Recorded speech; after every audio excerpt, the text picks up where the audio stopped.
Greetings and salutations, Dota fans. It is I, Badger, back for some more of League of Legends Season 9 action. I'm joined tonight by the one, the only, ColonelSquid. How are you this fine evening?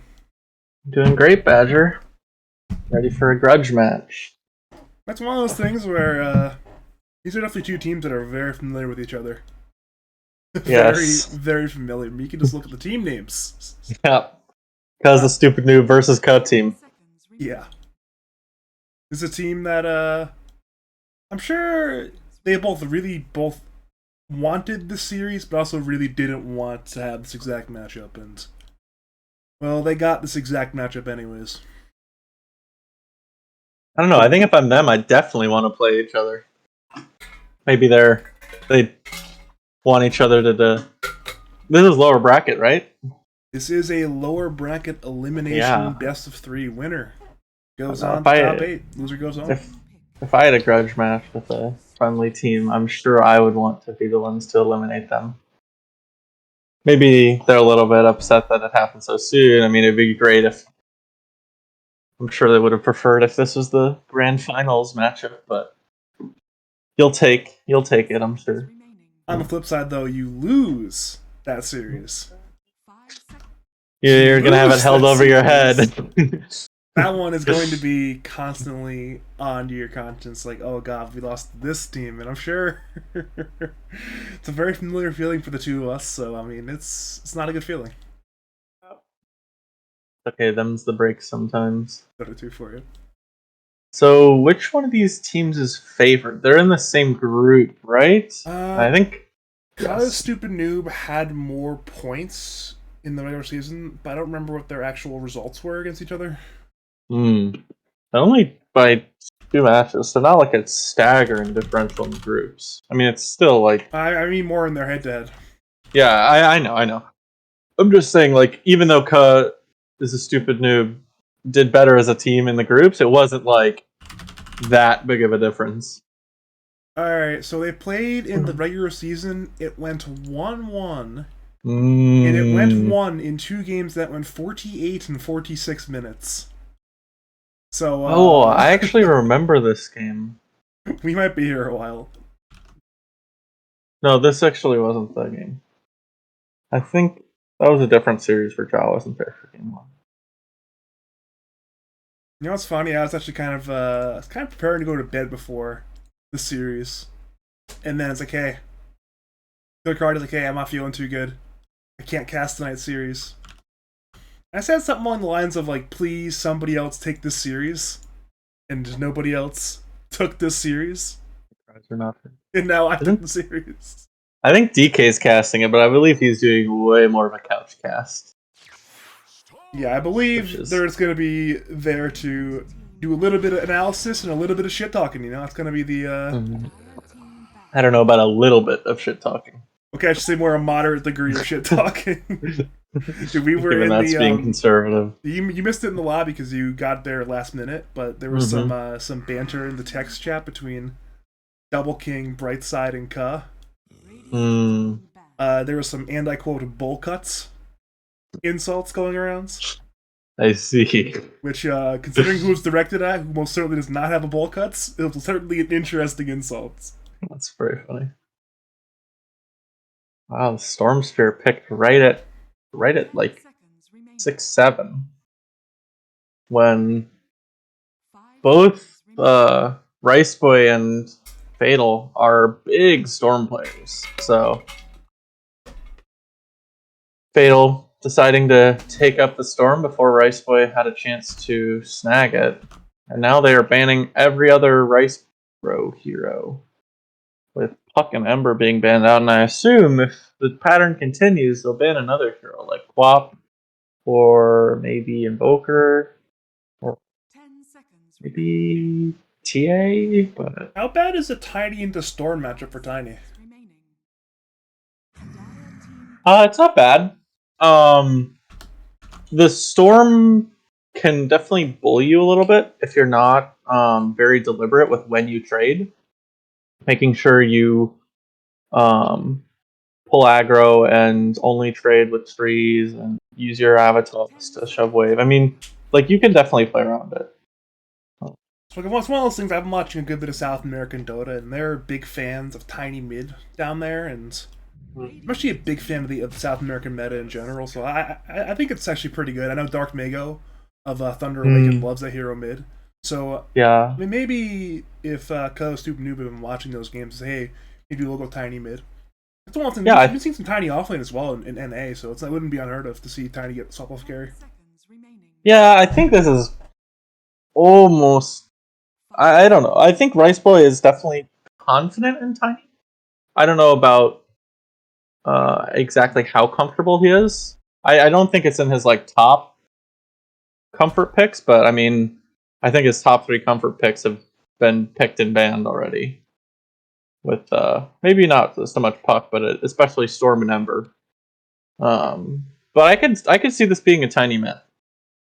It's not great against the support duo of Orkuri, considering they have 2 strength supports, so they're going to be naturally a little bit harder to burst than, say, a Bane or an Enchantress or a Snap or a Hoodwink. Just something that you can really just obliterate when you get your hands on it. But in the same vein, there's not really a lot with the support duos to kite the Tiny. Io and Tusk don't kite the Tiny as well as a stronger stun support duo. And there we see the Quap. And they grabbed their Rice Boy hero nice and early. I think this tiny pick could be, or not tiny, this Tusk pick can turn very, very interesting though. I think if it should be Ka playing it, and I think if Ka, who is one of the better force supports in Lads, pops off this series, it could be a fantastic Tusk game. There's a lot of high skill setting potential on like say Blink Ag's Tusk this game. Yeah.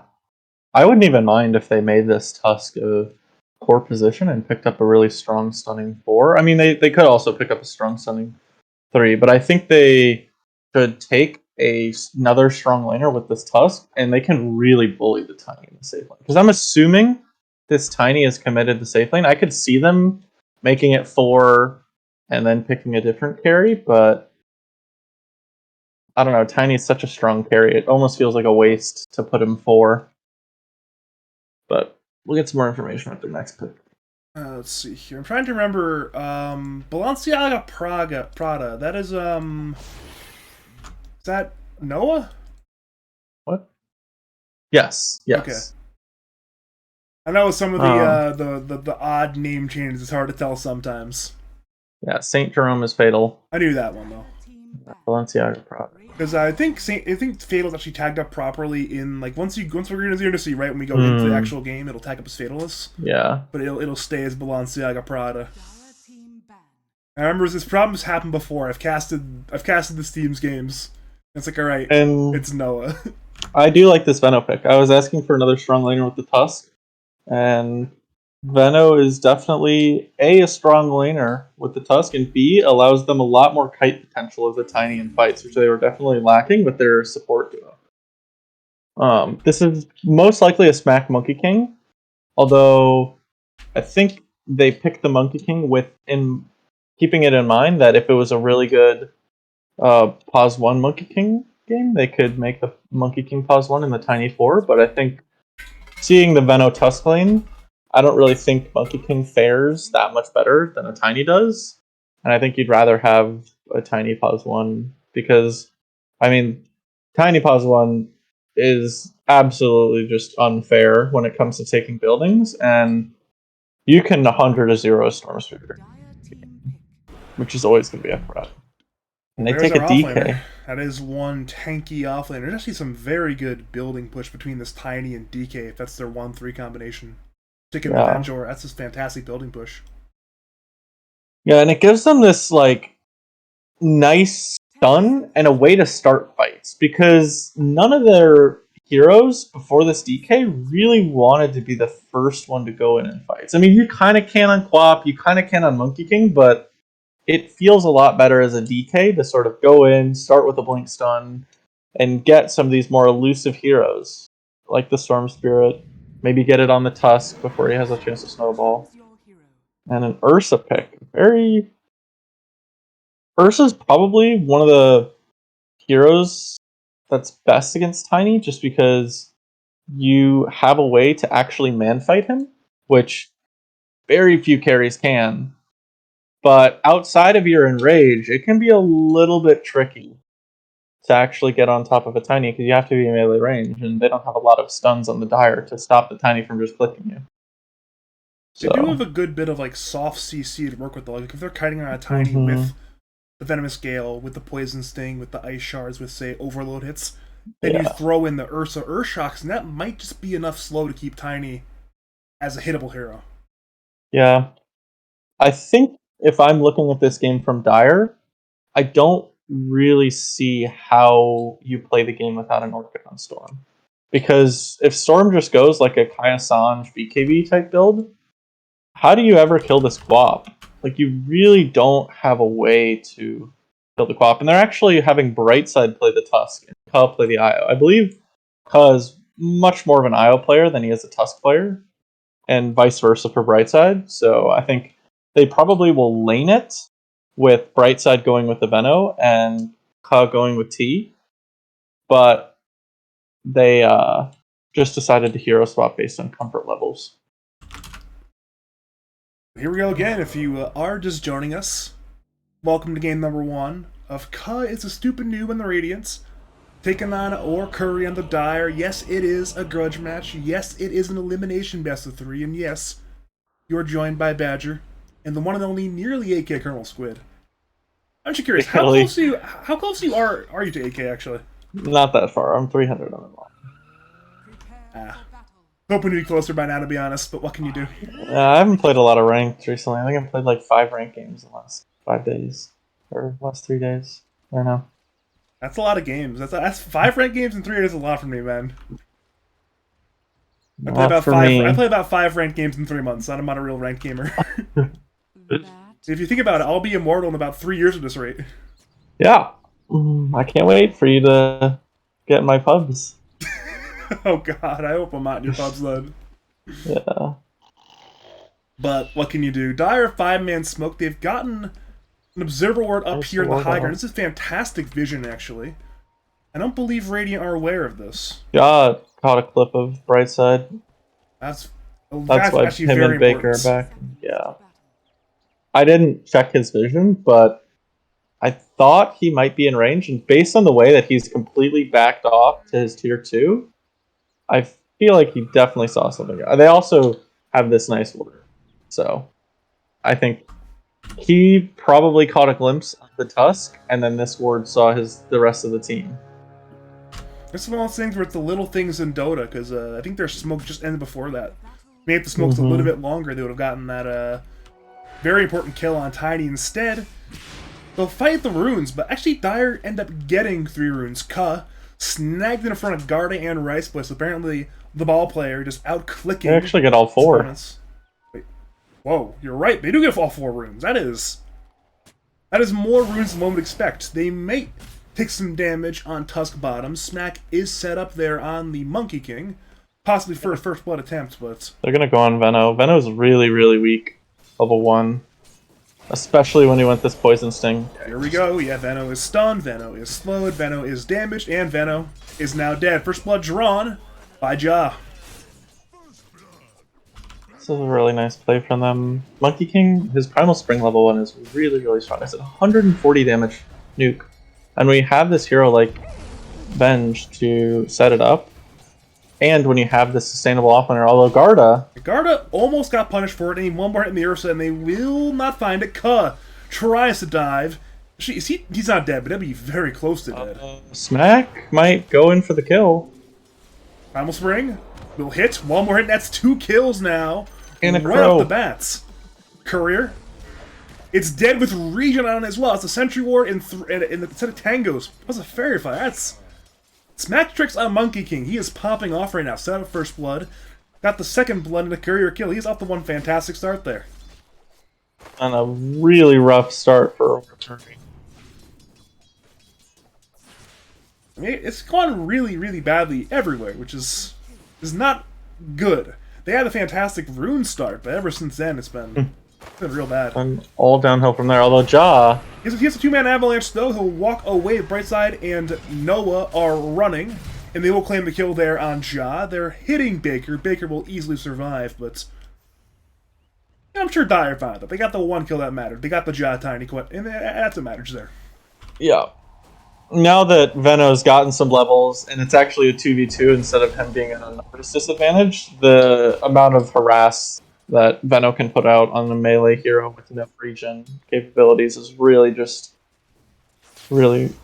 it's unplayable against this Jaw, especially when the lane's so far up. And Brightside is doing a really nice job of not letting the Venge pull, messing with him in the small camp, and then when there's downtime where the Venge can't pull, that's when they're going to play aggressive on this Tiny. Speaking of someone having a rough time, though, it's Garda in the top lane. He was left alone at the first wave, got completely zoned away from it, and he's been suffering ever since.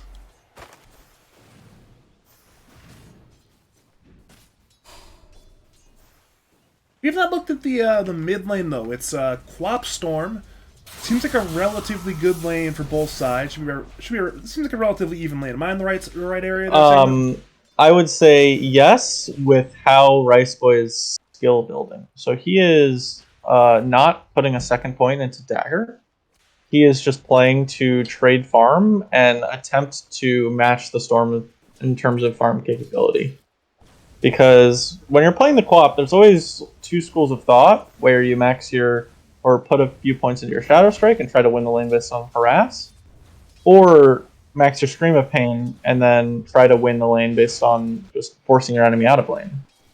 And I don't mind the decision to not put in points into Shadow Strike because let's say the Storm realizes Quap has 3 points in Shadow Strike, he can jungle just fine. Like, Storm doesn't mind too much being forced to jungle early, especially when he knows that it's at the cost of Quap not having any enough points in the Scream of Pain to actually jungle properly.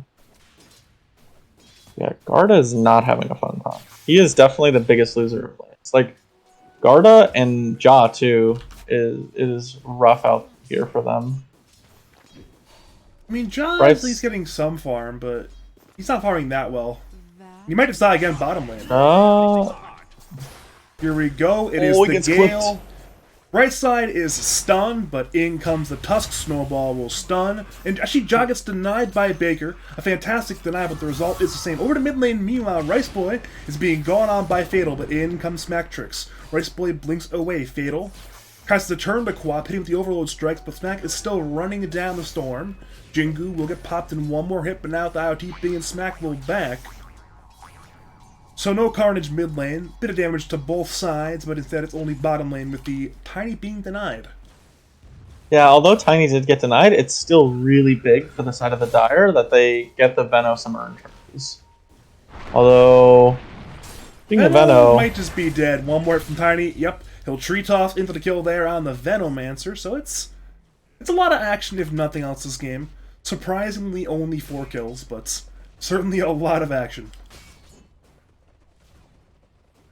Yeah, it is quite a lot going on. Riceboy having to go back to base, but so is Fatal pretty soon. Yeah, Fatal also just opting to probably farm his way back to base. Garda's once again in danger. T is running at him, aided by Ka, and Dragon Knight, he was running for a solid 15, possibly even 20 seconds, trying to juke and jive and get away, but he could not live, and it's... You mentioned he's the biggest loser. His amount of losing is getting higher. Though Ja is being gone on bot lane, Shards trap Tiny on the inside, Avalanche delays. The missile will stun the Veno. Veno remains alive. Tree toss, is it enough? Not quite. Now Brightside will run.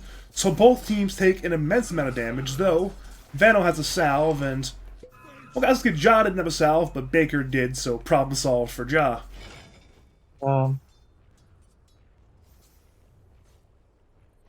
Some fantastic salve buying from Baker. Yeah. Top lane, T is really just bullying up. He is somewhat alone, but they don't really have any sort of kill potential on him. Especially with Stun the is IO up and one rotating in the back. DK. Jingu pop, Dragon Tail in comes Cub with the heal. T turns Oh. with a blink in from Rice Boy. Sonic Wave is far too much. They turn to the IO. IO will survive, it appears. Garda commits. He wants to go for the dive a little bit, but he's not commits to it entirely, so no kill there on the IO. But bringing down that massive Ursa is a huge deal if you're the side of cause of Stupidnoob. I said those two heroes didn't have kill potential, but I did not see the Arcane Rune Quap with ulti rotating in. And if you look at Ursa's XP right now, he is, when he died, he was 17 XP away from level 6. Now that he has it... Garda has 2 denies, 1 less deny. Ursa has 6 there, and he's completely fine. Maybe. I don't know. The Quap would have been really harder to react to. Rice Boy casts his spells really well. Although he took like 300 damage taking that hard camp, so now he has to actually go all the way back to base. He might have been planning to do that anyway, but... Bottom lane, they did a really nice job trading with the Veno, and even though they maybe could have killed the Veno, they didn't dive too hard. They backed up and healed up, and most importantly, they didn't give any kills away, so now he's sitting at 0 urn charge. So that great early urn charge that he got, he now is right back where he started. And solo kill for Fatalist in the river. Looks like Smack was contesting up the region where he just died. It was the region where he's rotating bottom lane for a kill on Zhao. You mentioned the no urn charges on Veno. He might just have 2 quite soon. With the ulti, it's really crucial that they save a stun, because Jaw's really tanky, so they need a lot of time to burst through him. Here we go, ball in on Ja. Avalanche's turn, the snowball will stun. Overload's hitting. Tag team is up. The Nova is popped, and Ja will go down. This time, no deny. 2 more urn charges, or no on the Venomancer, and that's exactly what you want there. I wonder if he would have been able to TP out. I don't think he would have been able to. That's a lot of damage that they did, but... You know... I don't know. Maybe a Avalanche Wand TP? Could have worked, who knows. Anyway, top lane, going back on the Garda. Is turning, Jaws TP'd him from his death, but T has the enrage, he's running, he should be fine. He will be fine. And that'll be the end of our jaunts. He is about 40 MS faster than the Ursa. Or, Ursa's actually almost 100 MS faster than Jaw. It's a 3-man avalanche into a 3-man primal spring. I believe Brightside dodged it, but it wasn't good enough. Brightside is low. Brightside will drop. They move to T, who has no enrage, but they cannot quite kill him. They still want to go, though. There's 4 heroes top lane. They are hitting the tower. Dire will glyph, and in comes Smack, scouting the 2 of them. Ka has been seen, has been stunned, and has been brought down into the grave. That is 2 kills in rapid succession. Dire will abandon their tower, but it will be a trade as Venomancers grab the bottom tier 1 top. Mid lane, Rice Boy! Found T on the TP. Fantastic heads up play there. Sonic Wave bring down the Ursa. What a player there, Rice Boy. Yeah, the communication was there that the Ursa ulti was down, and with that, Rice Boy seeing a 400 HP Ursa just commits on it with the Blink Scream and kills him. Really nice stuff. That's a really heads up play right there. And Baker will also bat a fatalness. He was under a dire side obs where he knows it now, so he pinged it out, but it's just too late. He's dead now. Yeah, those are the types of kills, and I'm really happy to see this from Fatal, him queuing up the Orchid. I think that's kind of the only way this Dire can continue to make plays on the map before they have Ursa, like, bash or maybe. You know, this Ursa, who did have a pretty good lane, is now not doing that well in network. That death really hurt him. I mean, he's not having a bad game network-wise, but he's behind the Tiny, who had a miserable laning phase. And that's just the power of a free Battle Fury for 5 hits every 15 seconds. And in just a short 4 minutes from now, that'll be an infinite duration Battle Fury for 1,400 gold. Yes, thank you, Gaben. Thank you, Gaben, indeed. So that'll be... it'll What's be every hard. 10 seconds, not every 15. That would be way too bad if it was 15 seconds. Love Dota 2. So, Brightside is walking right into 3 heroes under an Obs Ward. He's attempting to get away. He'll TP and it will not be in time. Down the strike, does the job. Scream Pain from Rice Boy brings down Brightside. And I'm sure he now has some idea that Radiant have vision there, but that's a hard D word. It could be anywhere. Reload top. Yeah, they will attempt on Jaw, and they will succeed on Jaw, it appears. Radiant TP'd it, but not quite in time. They may look for vengeance. Storm is low on mana. Relocate ends in 3 and Fatal. He balls, and will live just long enough to survive. They know T is there alone, but can they bring him down? He's under Radiant vision. He is Earth-shocked, but Radiant's pursue. Rice Boy has the level 1 dagger, but Blink remains on cooldown, and in the trees, Ursa should survive, unless Rice Boy gets a fantastic find. He's hunting, searching, will not The find. Tumblr's toy. Lets Ursa hop over some trees, and meanwhile, Noah taking some initiative on the mid lane tower. It's been this game. I mean, he hit bottom tower alone. He's now hitting mid tower alone. He's having a great time right now. Very typical movements from a tower taking offlaner. You take the offlane tower and then you move to try to siege the mid tower. DK, who is not having as great of a game, has just decided to stay top lane to get his Blink Dagger, because with his Blink they can actually make a lot of moves on the map. And Dire have to play very, very together if they want to get through the DK Blink Dagger timing. Until they get, say, Storm Orchid online, Ursa, item after Diffusal, Veno getting his Vessel. Like, this DK Blink Dagger, it's coming fast, because he is completely uncontested up top. He's got a really nice Obs Ward to scout out all rotations, because you almost always want to rotate this way, due to fear of this being warded. Even if they do have a Absent. It's about to expire. Bot lane, Bottom action lane will occur. Ball in by Fatal. Snowball is stun. Punch not in time, though, from Brightside. Rice Boy blinked away in time, and Dire did not layer the disable perfectly. And instead, mid lane, it's Noah being gone upon by Smack and Jaw, but the Veno is a bit too tanky. A bit too maneuverable, even. Rice Boy is found, and Rice Boy might find a death on this one. Blink is on cooldown. Swap from Baker. Is it enough? Snowball will stun. Quap. This time, the punch will kill. They move to Baker, and that will be 2 kills for Sigma Seal's very own Brightside. And now, or Curry, dive mid lane. Fatal has the mana. He finds Jaw. It is the Vortex. Into the right clicks from 4 heroes. Overload, Slows, and Tiny will once again be dead. 3 kills. A triple kill for Brightside. And the tips come out. I really like that play from Brightside on bottom. Even though it looks like he missed his punch, what he was trying to do is he snowballed in, and then he immediately hit the quaff, because he was trying to get an extra hit in the snowball stun duration, and then punch after it to try to chain stun it. And I think if he punches right away after snowballing, they actually don't get that quaff kill. So with the way that he played it, he either doesn't get the punch out in time, and they don't get the quaff kill, but his punch is up. Even though it's a 20-second cooldown, his punch is up for this play 100%. Or the alternative is he punches right after snowball, and then his punch is on cooldown, and they don't get the quaff kill. So even though it looks like a little bit of a misplay, I think the idea was definitely correct to try to get in that extra hit. This Brightside is just one step ahead then. Yeah. At least of me. I mean, you were on the Brightside page. Brightside was on, of course. I was not. Which makes sense. Yeah, they don't have a lot of disable, so they have to like try to get as much damage as they can in. And especially with this strength talent that Quap has and the raindrops, like you have to try to get in every bit.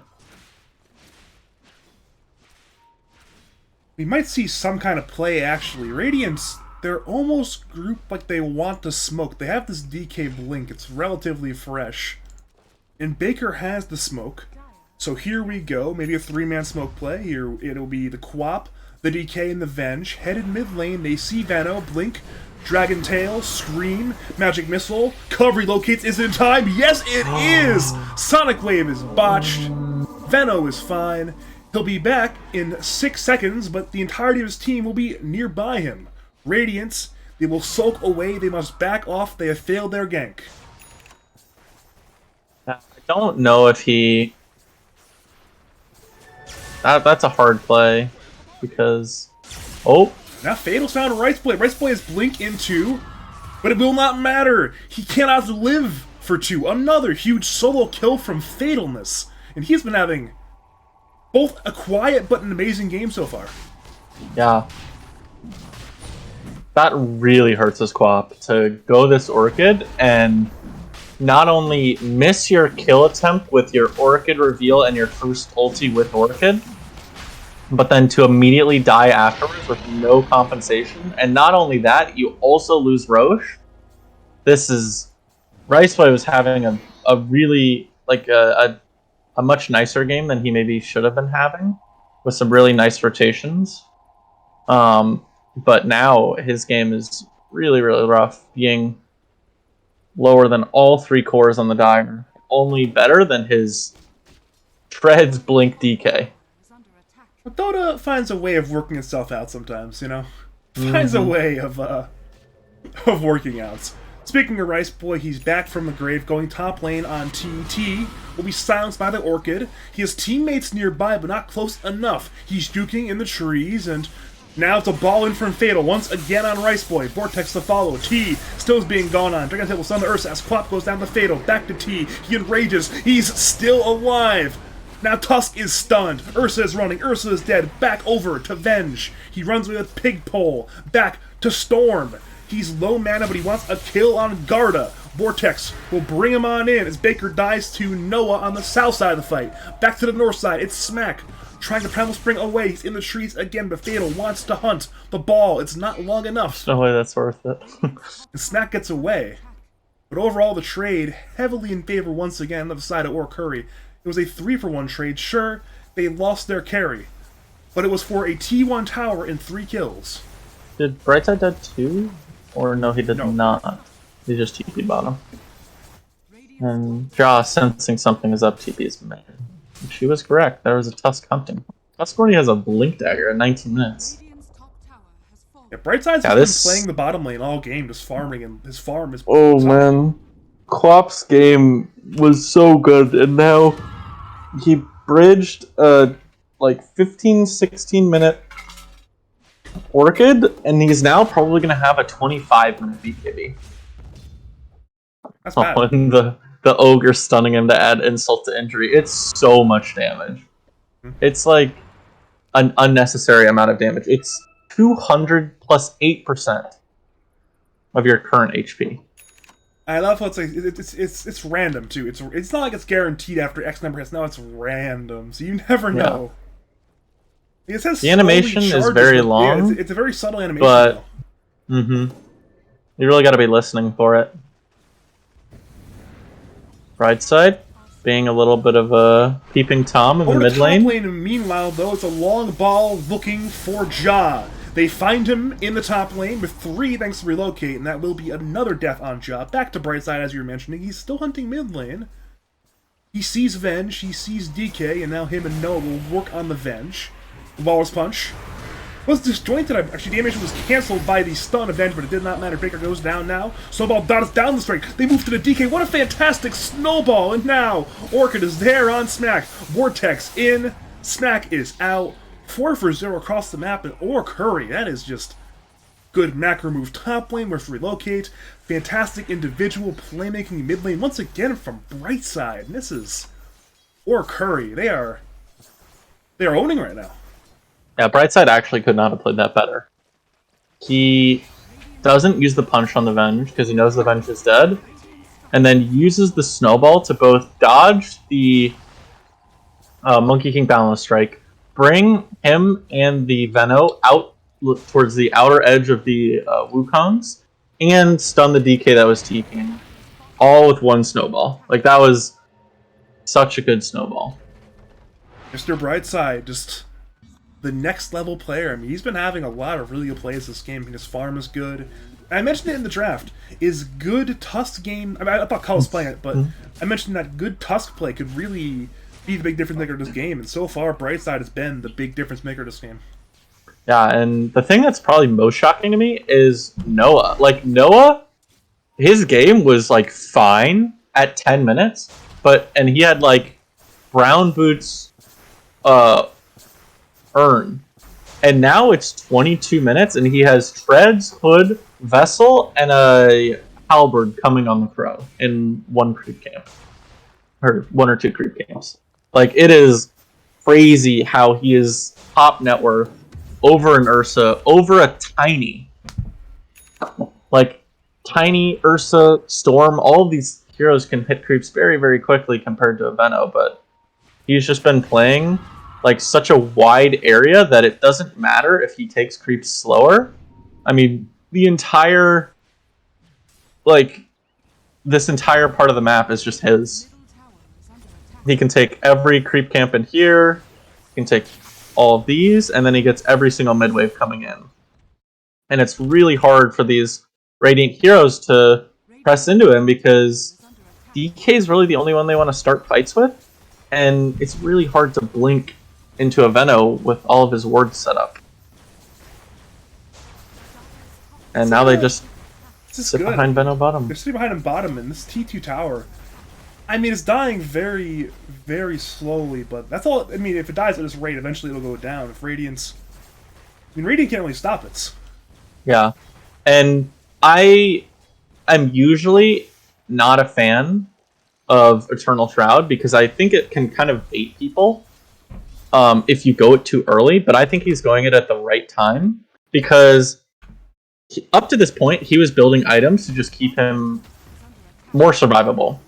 Vessel, giving him 250 HP. Halberd, giving him 20% evasion, 20 strength, and a disarm. Hood, just for a little bit of magic res, because the difference between 18% magic res from Hood and mid lane again, bright side catches Garda, but is there another stun? Hell yes, there is, from once again bright side. As happens, it's Fatal, long balling into the backlines, looking for Baker. So it's one kill on Garda, set up by the one and only bright side, followed by a second kill from Fatal, and during all that, guess what died? The bottom tier 2 tower. Sure, it was in exchange for the mid T1, but it's another very favorable trade for the side of Orkari. Yeah. I mean, everything about Venomancer's itemization, the way that he's taking talents, the part of the map he's playing, he understands his role in this game is to be the person that the Radiant go on.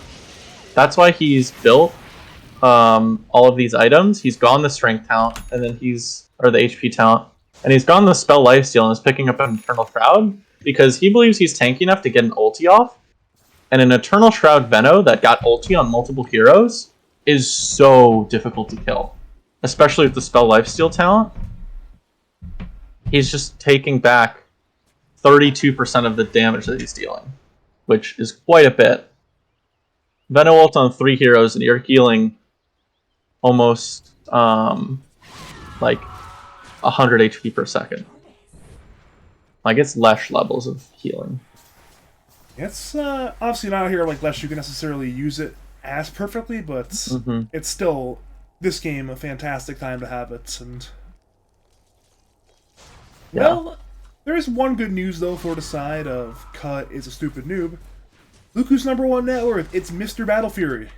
It's Tiny. He is slowly creeped up to #1 net worth. And we saw Ja earlier having a lot of death, but he's been doing a good job in not dying for the last like 10 minutes or so. I think only 1 death in the last 10 minutes. And yeah, once the Shadowblade come out, 18, he's ready to go. Level 18 got the BKB coming on. Disassembled his Echo Saber to make it.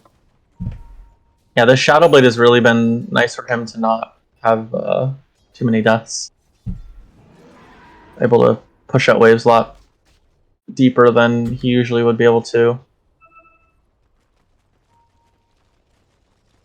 We are seeing a bit of split pushing from the Radiant, but Dire seem content to once again get a second tier 2 tower.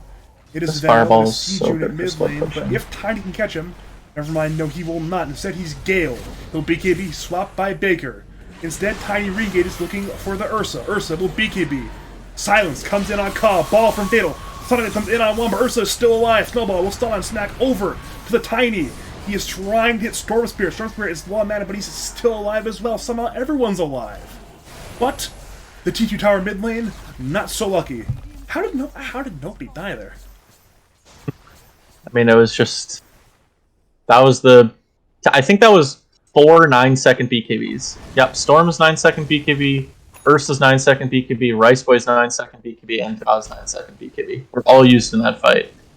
Along with Swap to save and Relocate to save. So there was just a lot of defensive abilities and items being used. I guess BKB a little bit too powerful to die in this case. Instead, now it's a jump on Veno in the river, but he was in this, and the detection was not there in time. So now it's Veno. He escaped once. This time he might not be so lucky, but it's Ja, who's caught under a dire side sentry ward, but he's still very, very healthy.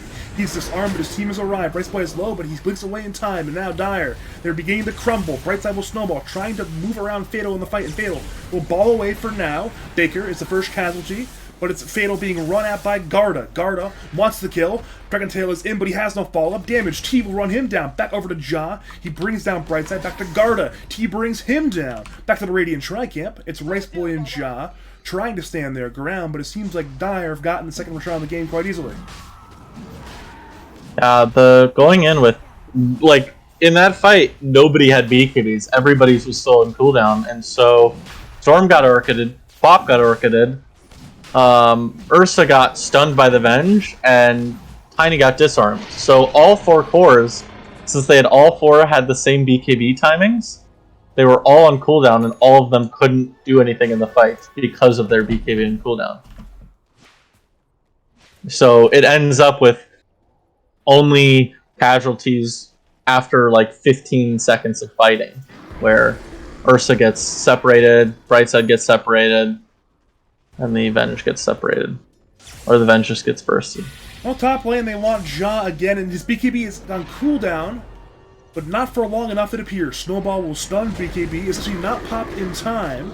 Ja will attempt to run away from Brightside, but Brightside stills the punch. Punch will stun, BKB is popped, but it's another death on Ja. He nearly brought Fatal down with him, but one more fantastic kill for the side of Or Curry, and well, it's a big power spike. I mean, they won the last fight, and now it's this Aegis plus Shard on Ursa. This is his happy point right now, and ooh, Garda playing a dangerous game there, but he'll survive for now. Maybe not. Brightside's there again. It's Brightside again.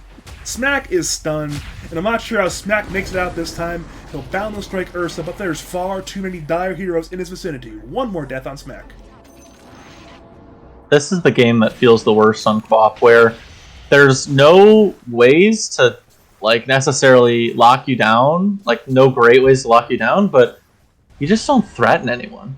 Like, you are just so non-threatening that they just have to look at you, and yeah, you can blink away, but you're not going to win a game just constantly blinking away. Well, I mean, it's like Ursa. He wants to go in. It's a QoP, and she has to blink away. I was watching the de-warding going on between Baker and Brightside, and then T's like, nah, we're going to break the stalemate. We're just going to go in, take some damage. I would like to see Ursa go Basher. I don't mind the Satanic, but my thought is, like, Satanic is, it lets you man-fight the Tiny outside of your ultimate. Like, it extends the amount of time you're able to man-fight the Tiny for.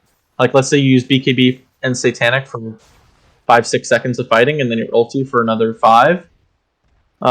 That's one line of thinking. It's also nice against the Orchid QoP. You don't have to BKB it, so I definitely understand the merits, but it's a little slow. He does... Okay, never mind. He goes for the Basher first. Alright.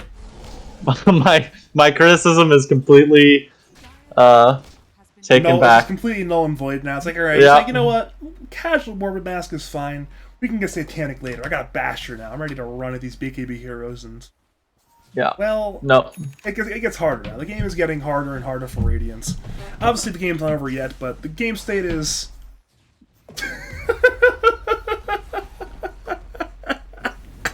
Based? I'm sure has not allowed, but base con from Double K. Just A clicking or M clicking on this carry. Quality gameplay. No, he's had some really good relocates this game. One really nice save, and then 2 or 3 really nice movements around the map. That's like using relocate properly is the difference between an okay IO player and a great IO player. What does Radiant need to turn the tide of this game? That's my question as well. Is it seems like they need somehow like get a good fight with Tiny, but the problem is they're getting another kill on the core right now. It's Queen of Pain caught in the Radiant side jungle by guess who? Brightside plus the long zip plus relocates.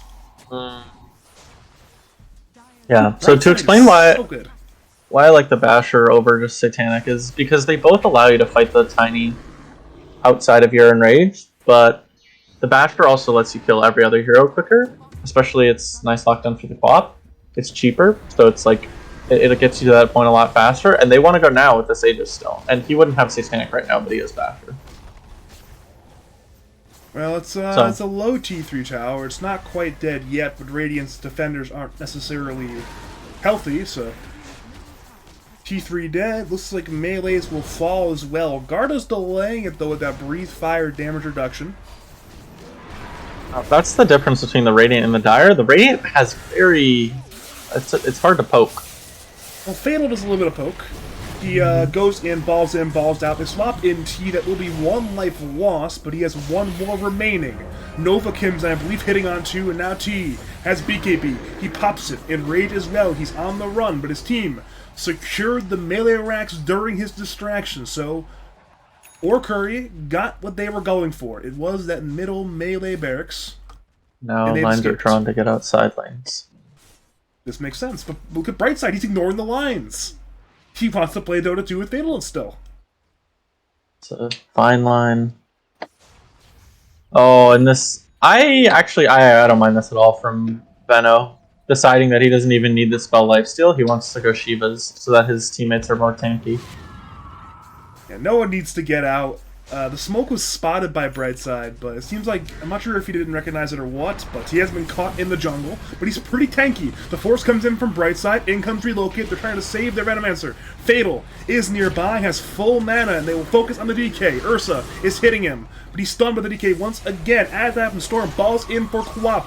Long ball, Orchid comes in, Vortex is there, Riceboy is in danger, so is Fatal. Swap comes out on Quap, and Quap is now dead.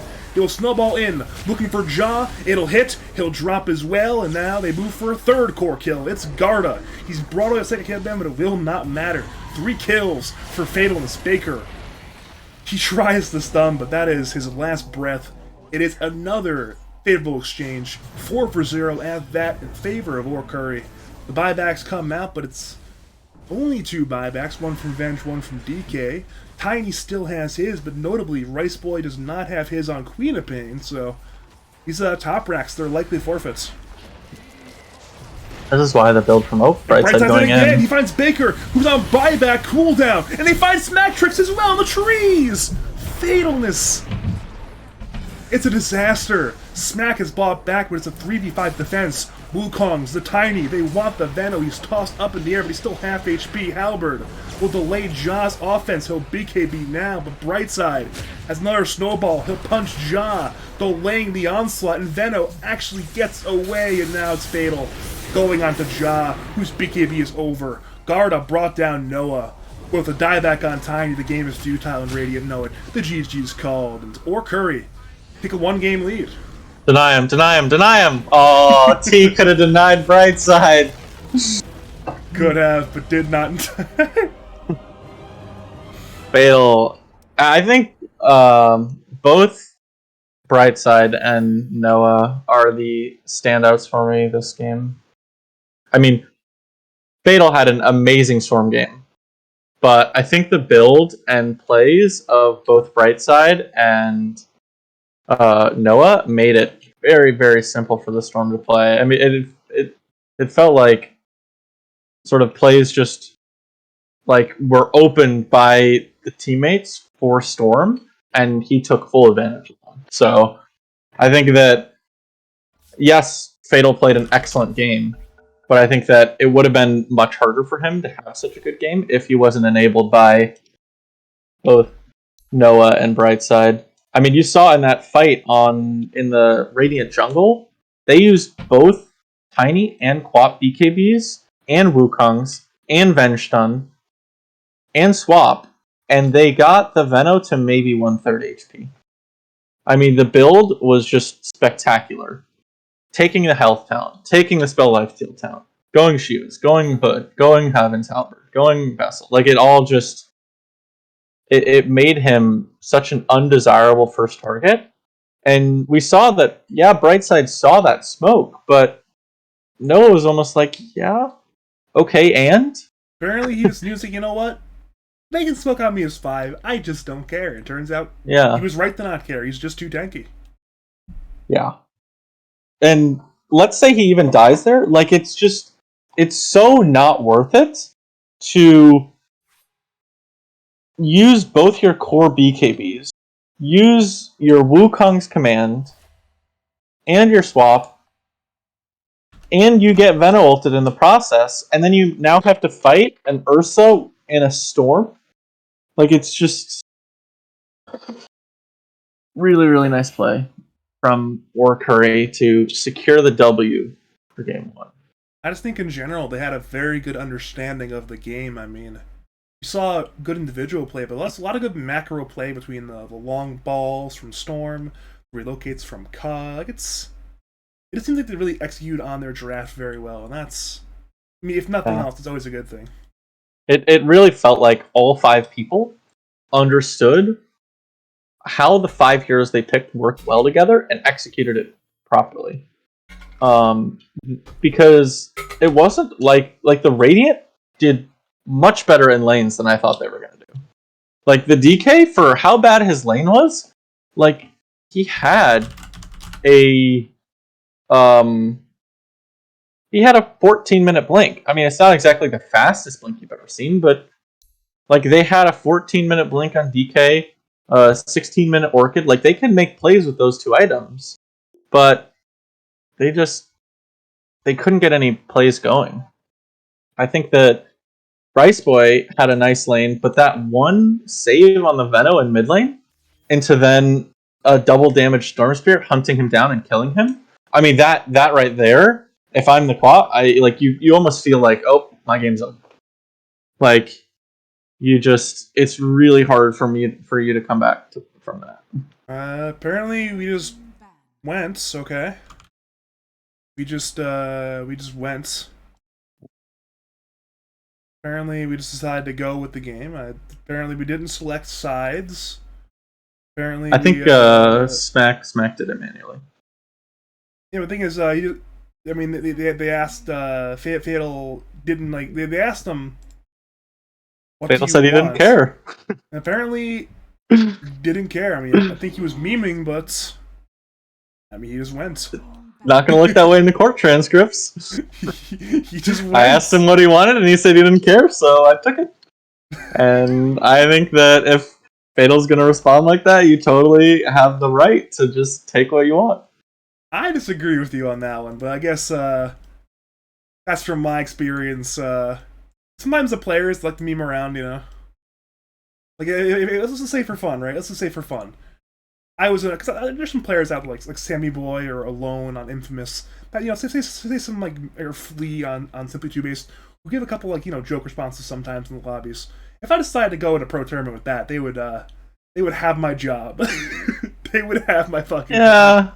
I think it's a little bit different, especially with the 2 teams knowing each other so well. I don't think that's... I hardly see it being an issue. You're probably right, but I mean, there are, you can see Fatal in the all chat. Not 1, not 2, but 3 distinct question marks. They just gave him Earth Spirit, didn't they? They did indeed. I got 3 fingers held up, but no. That's a 4th question mark. You gave us Earth Spirits. Yeah, that is definitely interesting. Jaw deciding that if we can't beat them at their best, we don't deserve to advance. And I dig it. That's some chat energy. Oh, hey, Squid. Guess what? Guess what Smack didn't do. Why did he not do ticket? Oh, he didn't mark it. Mark the wins! Yeah. Oh, I have to put text in OBS. Like I'm some kind of Oh. uncivilized savage. What can you do? Back in the dark ages. Alright, I'm gonna go use the bathroom really quickly and get some more water. You do that. I'll be here.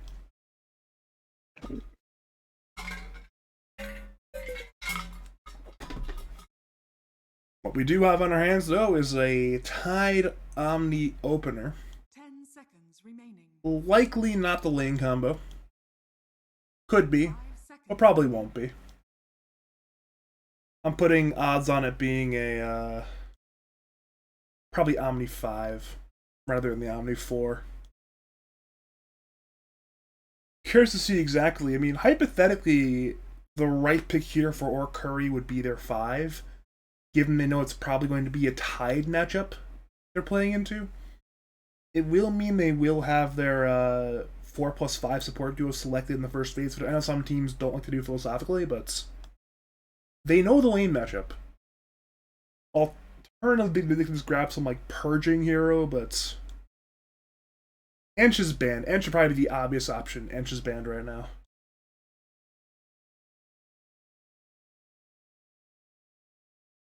IO is still available as well, but I think it's more likely we don't see the IO pick this time, as their IO player is going to most certainly, without a doubt, put your life on it be playing Earth Spirit, so unless it is the bright side IO, it's probably...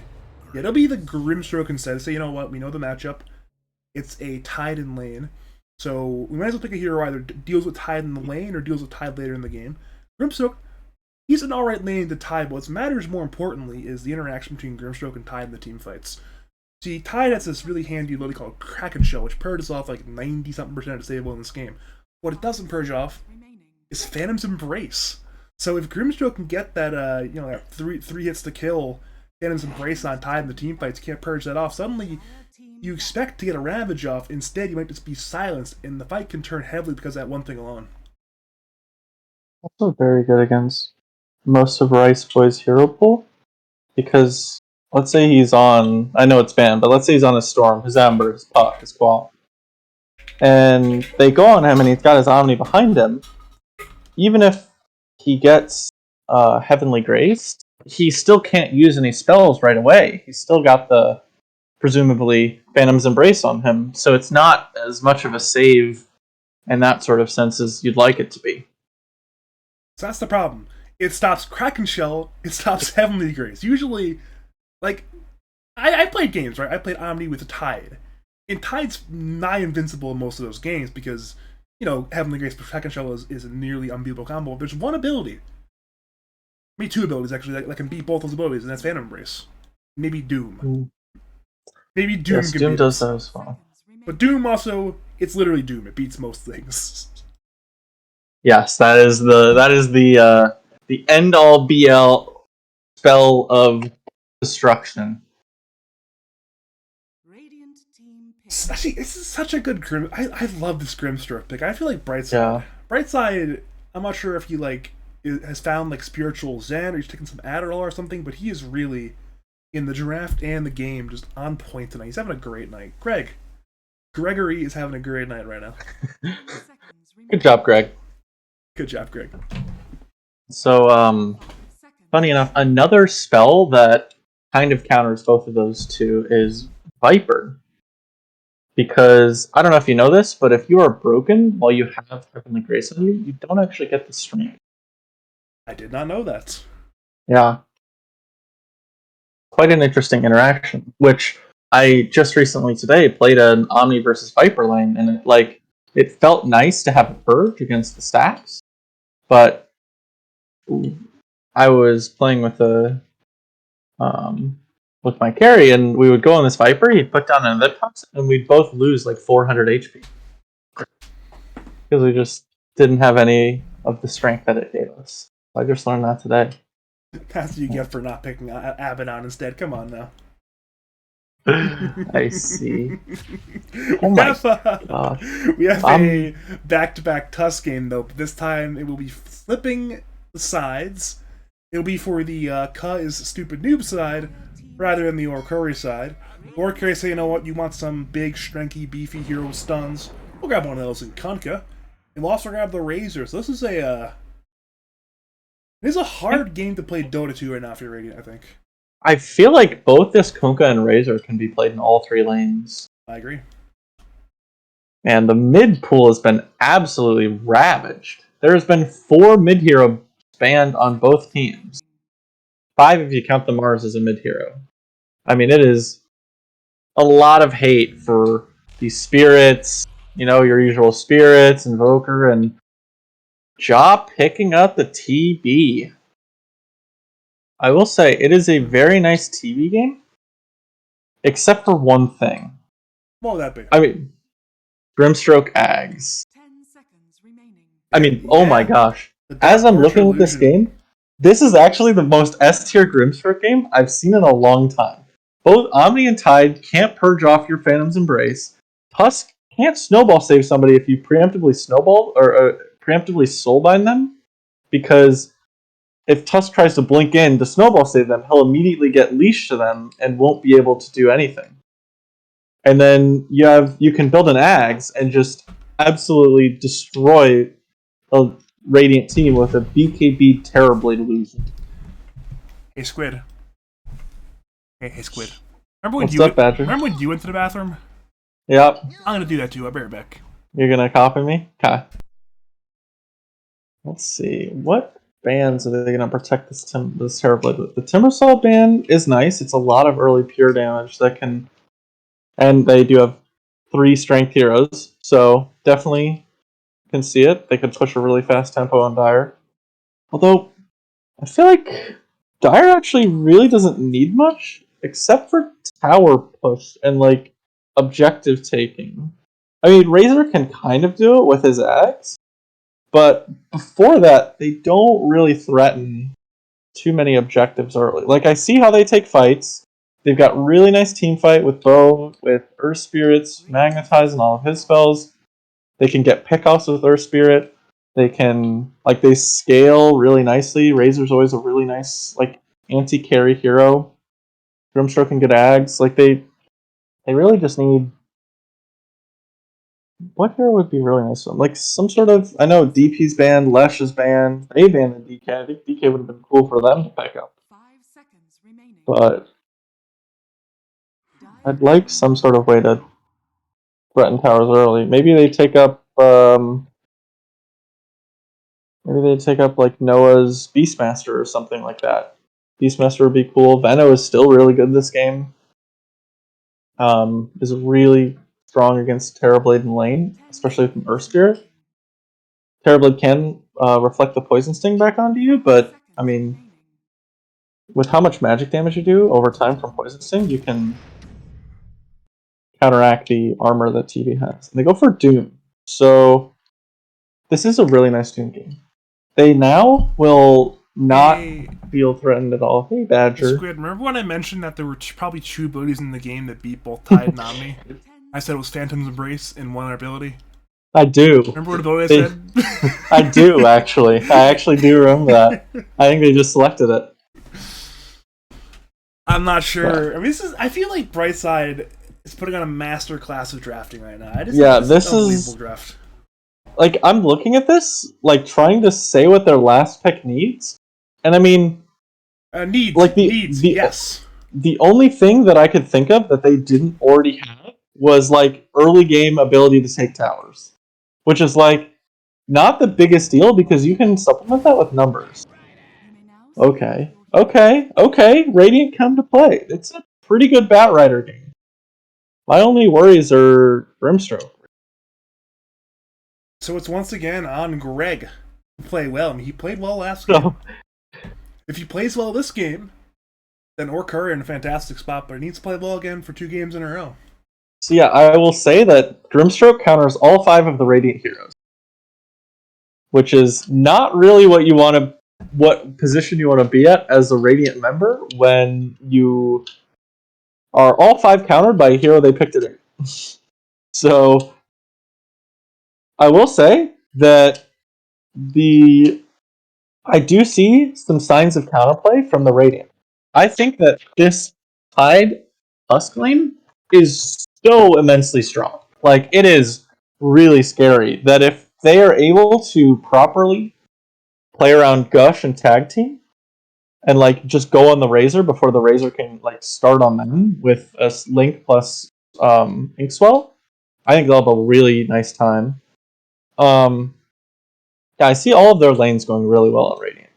I think Batrider Kunkka is pretty 50-50, maybe Bat favored, but Kunkka is someone who can just leave lane at like level 4 and be fine. So I don't really see one side crushing the other without some sort of insane outplay or insane misplay.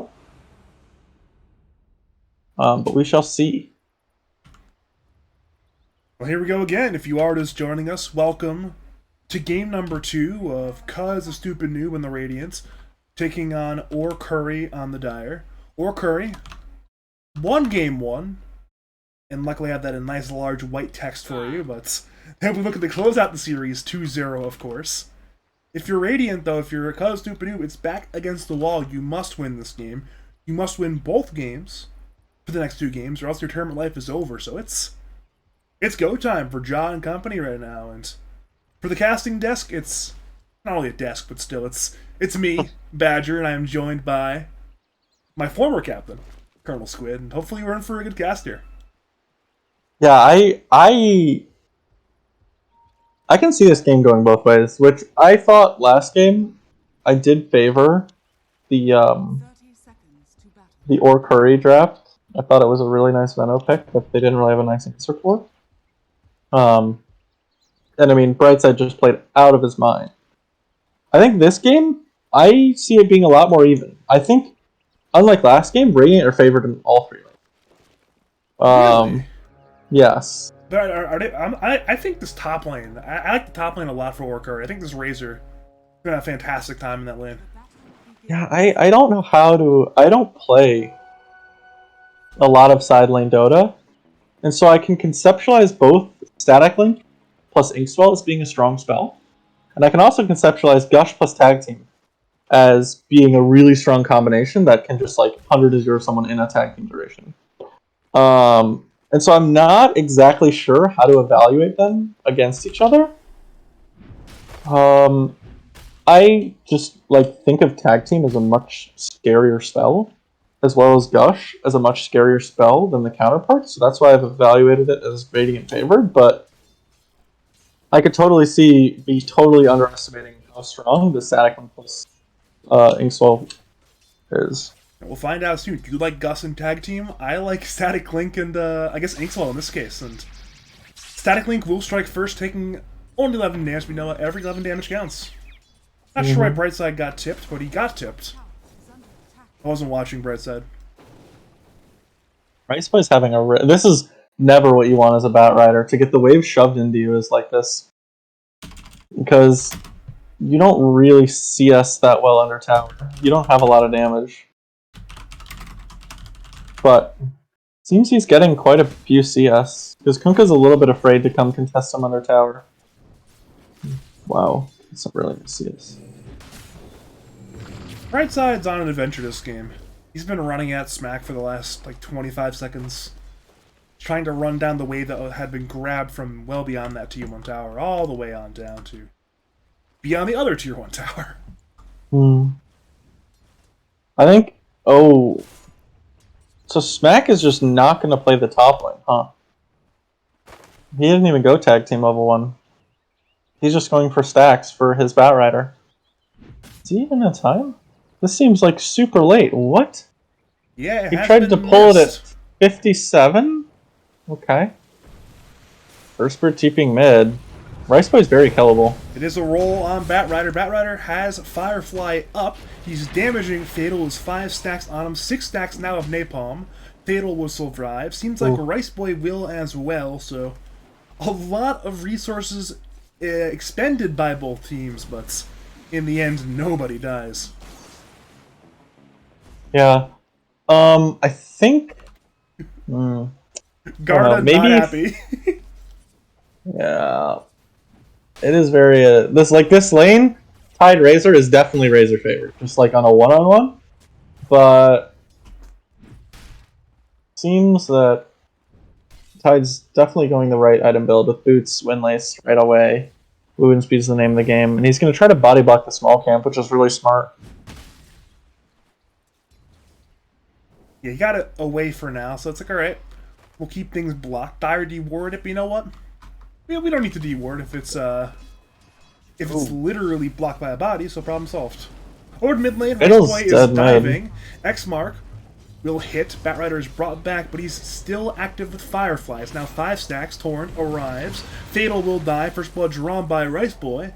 And it seems like there will be no vengeance. Brightside is in the area, but I don't think he gets this kill. He wants it. Desperately, perhaps, but I don't think he will. Yeah, even if he hit it, I don't think it would have been enough damage, but he did not hit the Stroke of Fate.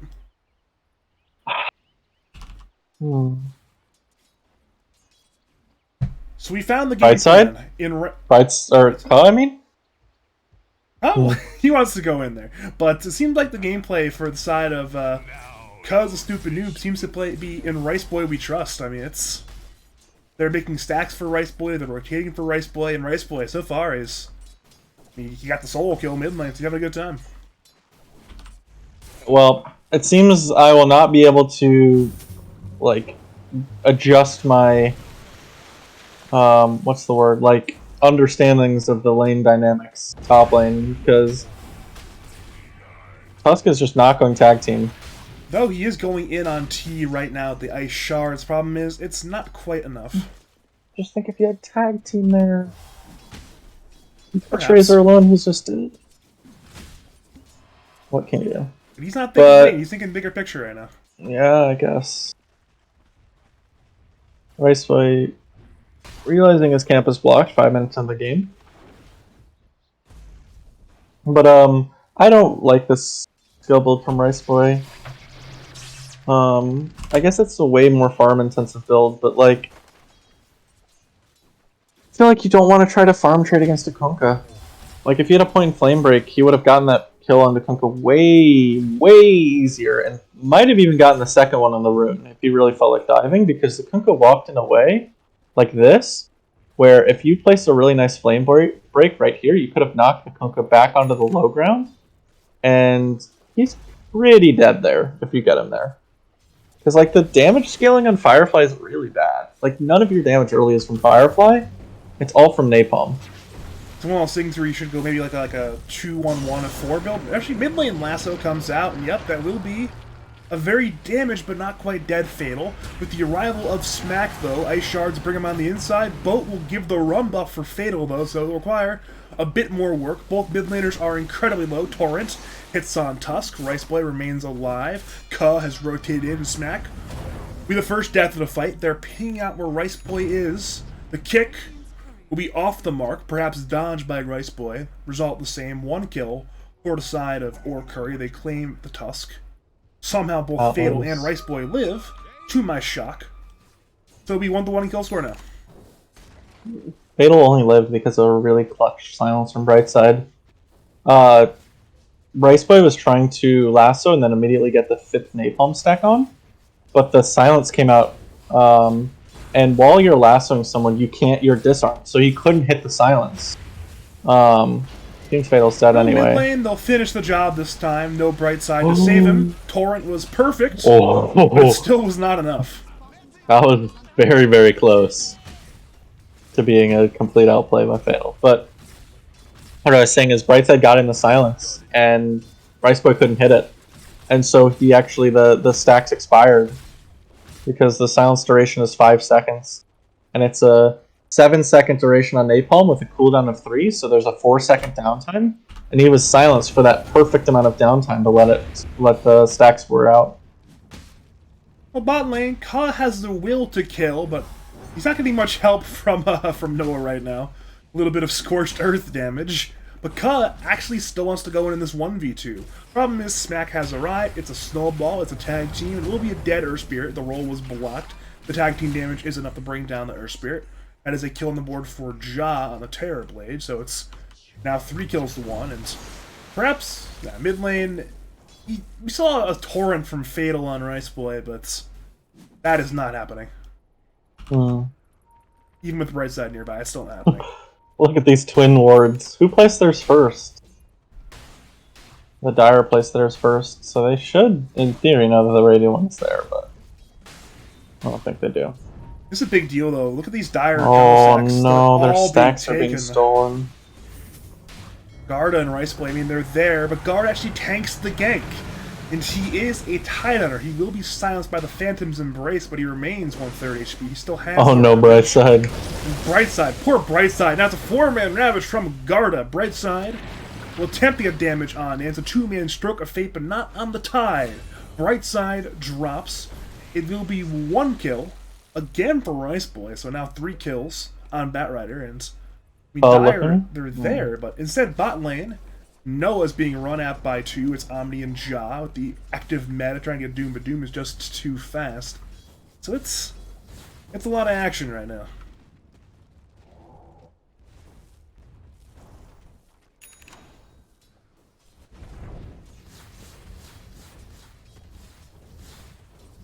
I don't know. I think Riceboy is... I don't love the Max Firefly without a single point in Flame Break. It's such a nice value point. They're gonna look for a Doom bottom on the jaw. Yeah, Inkswell and Doom both used. They want Ja. Baker and Smack are nearby. Heavenly Grace will delay the kill, as does the Purification heal, and now Riceboy has arrived. The lasso hits on Doom. Doom is dead. Ja remains alive. The boat comes in, but that is a zoning boat. They have lost a core on Doom. They have failed the kill on Terrorblade. Doom is on cooldown. It's a very disastrous early game state right now for the side of Orcurry. Yeah. Their lanes just did not go well. So top lane, Garda. at least one good thing for the side of Orcurry. T, with the Eye of Storm and a Static Link, ran down Tide well beneath the tower, and well, there was no counterplay, and Smack actually might die as well. He'll snowball, but T seems... Wait, snowball on the creep, I think, somehow, so it ended up being fine there for Smack. Oh, actually, that was a dire creep, what was I saying?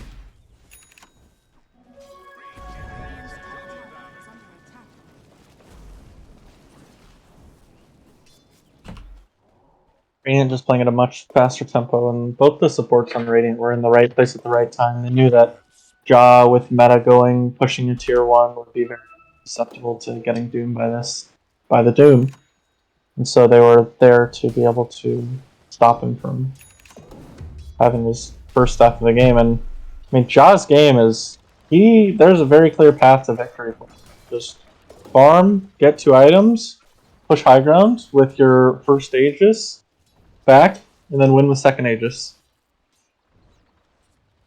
And then we're still a while away from that, but you know, it's time to start thinking ahead. It's always good to think ahead. You gotta be 1 or 2 moves ahead, if not more than that in Dota. And yeah, I guess one step in the right direction will be taking that top T1 tower. You know, it's guard and siege units.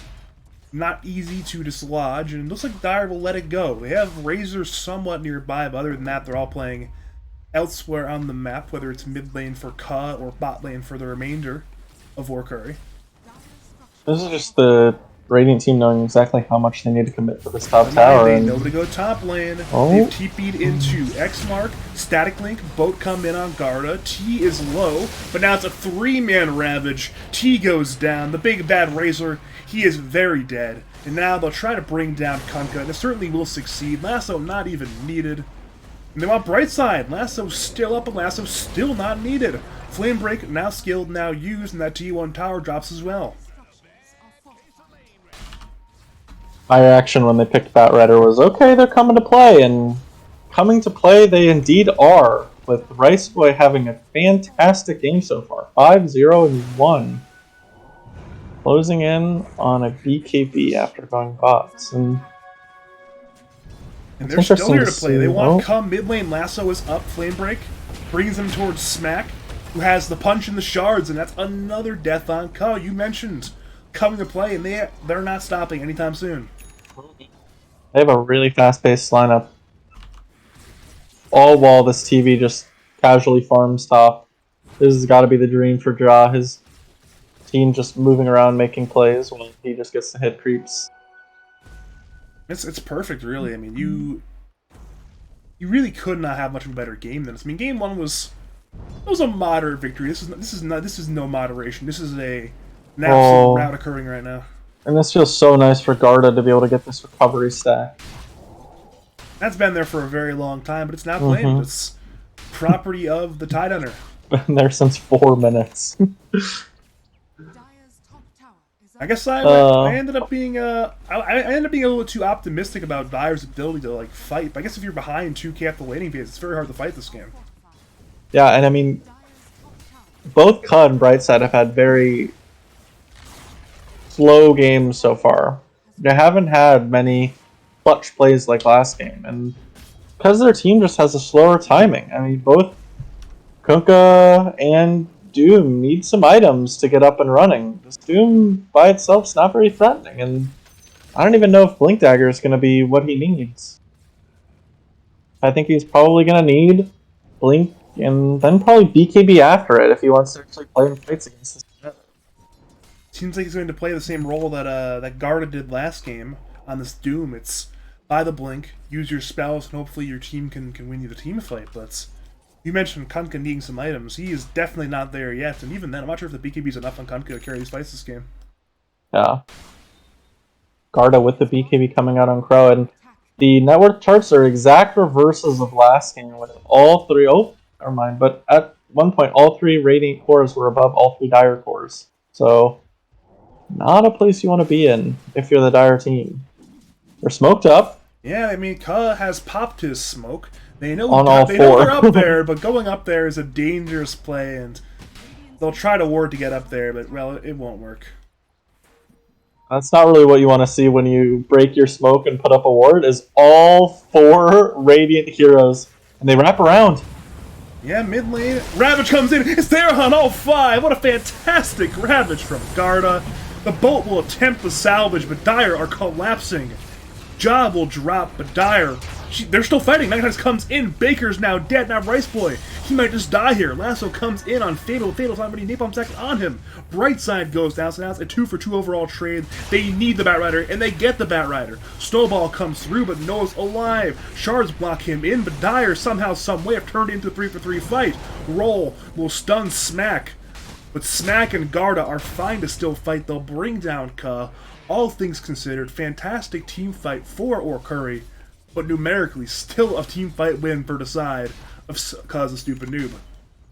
I mean, you've got to be happy if you're Ka's a Stupidnoob. You kill both the TB and the Batrider, and TB used meta, and they used Ravage. I mean, that was just, in my opinion, that was the power of the boat.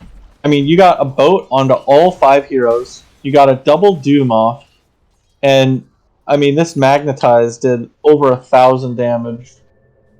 So, I mean, just the teamfight spells of the Dire really coming into play there. They decided to try to burst the Razor in the Ravage duration, but this Razor is not exactly squishy. 1,500 HP. He had a big wand, too, so he had more like 1,800 HP that they tried to burst through with. Kind of low damage heroes. Like, just... It takes a second for them to get some damage going. The napalm stacks going up, the armor reduction, everybody getting in position to hit with tag team. Like, Omni doesn't provide a lot of damage in fights. Garda's kind of just a Ravage, and they didn't really have TV hitting during the situation, so... I really thought, I mean, once again, usually if you're up by 5k this early on, you get a 5-man Ravage fights, it's instantly lost, but... I guess the execution from Orcurry, the positioning, the boat, I mean, that boat buff. Yeah. I wish there was a way to tell exactly how much damage was prevented by the boat buff there. Yeah, I mean, and the reason that I know is the boat buff doing it is because, like, they had a really nice timing right after the boat hit where they killed the TV, they killed the bat. But then, after the boat buff started to fade and they started to take that damage back, suddenly the Tide and the Tusk were able to take out 2 by themselves. And that's all thanks to the boat buff. But I think that the next fight that the Radiant take, the Dire better hunker down. And they do have a Kunkka BKB coming out and a Razor BKB coming out. So Kunkka BKB both completed at the same time. but you're also about to see a Batrider BKB coming out, and a Terrorblade BKB, if he wants to disassemble the Dragonlance, he already has the gold if he sells his Quelling Blade. Or he will in one creep wave. So the Dire smoked out, and it's a 5-man smoke. They get a target, not the one they wanted, but a kill nonetheless, almost certainly on Smack Tricks. Yeah, that one. yeah, It was the right side of all people, but I mean, they wanted more than that. They knew they had their BKBs done. They knew Radiant might not have their BKBs. And now that will give just enough time for Ja to finish his. So now, sure, you got this BKB on Raze, you have the BKB on Kunkka, but you mentioned how Radiant had their BKB soon, and they have their BKBs now. Batrider already had his, as you mentioned, and Ja had disassembled for his. Are they going to fight this? They have Ravage up. I mean, there's another 5-man Ravage brewing, and I think this time they're not going to make the mistake of not being in position. Here we go. Rice Boy leads the way, but Garda is smoked in the rear. BKB is popped by Rice Boy. He is pursuing. Ravage comes in. This time only there on 2, but T is ready to turn. Lasso will bring down Fatal Melee, so there will be no bolt buff this time around either. Soulbind Doom. Doom's both Batrider and Terrorblade. A fantastic combination. But Ja is staying and fighting. Magnetized damages, but T has no sustainability this game. Firefly brings him down, and now it's the third Dire Core being targeted on down by Smack and Garda. The Flame Break brings him away, but nonetheless, it's still an easy rundown. 3 for 0, but all 3 Dire Cores are dead, and that was their really big spike of power. BKB Kunkka, BKB on this Razor as well, and they got nothing for it. Yeah, and the difference there is no boat buff. Rice Boy doesn't get his BKB off before the Ravage, and with that, they just can't take fights. Well, X Mark, I guess kind of say it was fine, never mind, but it's like Dire lost a neutral item. I'm trying to decode the what can you do's. It seemed like it was a neutral item lost at the small camp on the Dire side. At least he rolled away from it, and then really nice Radiant play just grabbed from, it. Really nice play from Brightside. It was a small little thing. Smack pulling up on him, so he immediately silences and then just immediately TPs with Smack having less than an attack every second. So he actually couldn't kill the 3-hit Phantom in the TP duration. So It's a fun day to be Radiant. Vambrace plus other Vambrace. It's a good day. And I do like this item from Rice Boy because and they displayed it earlier in the game with it's nice to be the TB playing away, and it also is nice on the Omni to have another core that you can play around. You wouldn't think of this combo like off the top of your head, but Batrider plus Omni is actually a really nice combo. Because Batrider really wants to go into fights, and Omni really wants heroes to go in fights before him, so that he can just heal them. And so, with this Shiva's guard, Shiva's plus BKB plus an Omni behind you, and you can kind of go ham as this Batrider. Magic doesn't scare you, and once you get the Shivas, physical damage doesn't scare you either. I mean, he'll be killable, but it's not like Dire have the best physical damage either. I mean, if they had a hero like, I don't know, terribly at the meta, right? Maybe you can bring down a Shiva's Batrider, but with the Razor Kunkka, I don't see a chance. They're in need, like, Doom. Smoke on smoke. That's a lot more. Well, both teams smoke, and both teams find each other. Smack jumps on in. Ravage comes in, he'll be there on 3. Fatal, Noah, their BKB. Boat comes in, hitting on 1, giving the buff to 4. Bright side, the first death, and now it's Smack. He might drop as well. He'll snowball to delay. It's there on Fatal as drives to the meta. Snowball, stuns Fatal. Fatal brings down Smack. They bring up terribly with the Torrent. Now Ja, he'll BKB. He'll Sunder. It's a dead Doom. Ka runs away from the remainder of Radiant, but it's right into Ja. And it's a lasso as well on Doom. Gets saved by the X mark of Fatal. But Radiant still want to jump. That's a fortunate blink away for the Doom, and now Radiant turn their attention to T on the Razor, who's under his tier 2 tower top lane. They'll get away. Numerically, it was a 2-for-2 exchange. Brightside bought back. So it ends up being a relatively even fight, actually. And we're actually seeing both teams ping out Baker. Yeah, Baker's dead. Baker's very dead. I believe he's got it. Just walk it off. Unfortunate. But I think you are happy to see that if you are Aura Curry. Because the game was looking rough. You were losing some fights. You didn't get off boat in that one fight. But you got off boat in this fight, and now the fight looks much more even.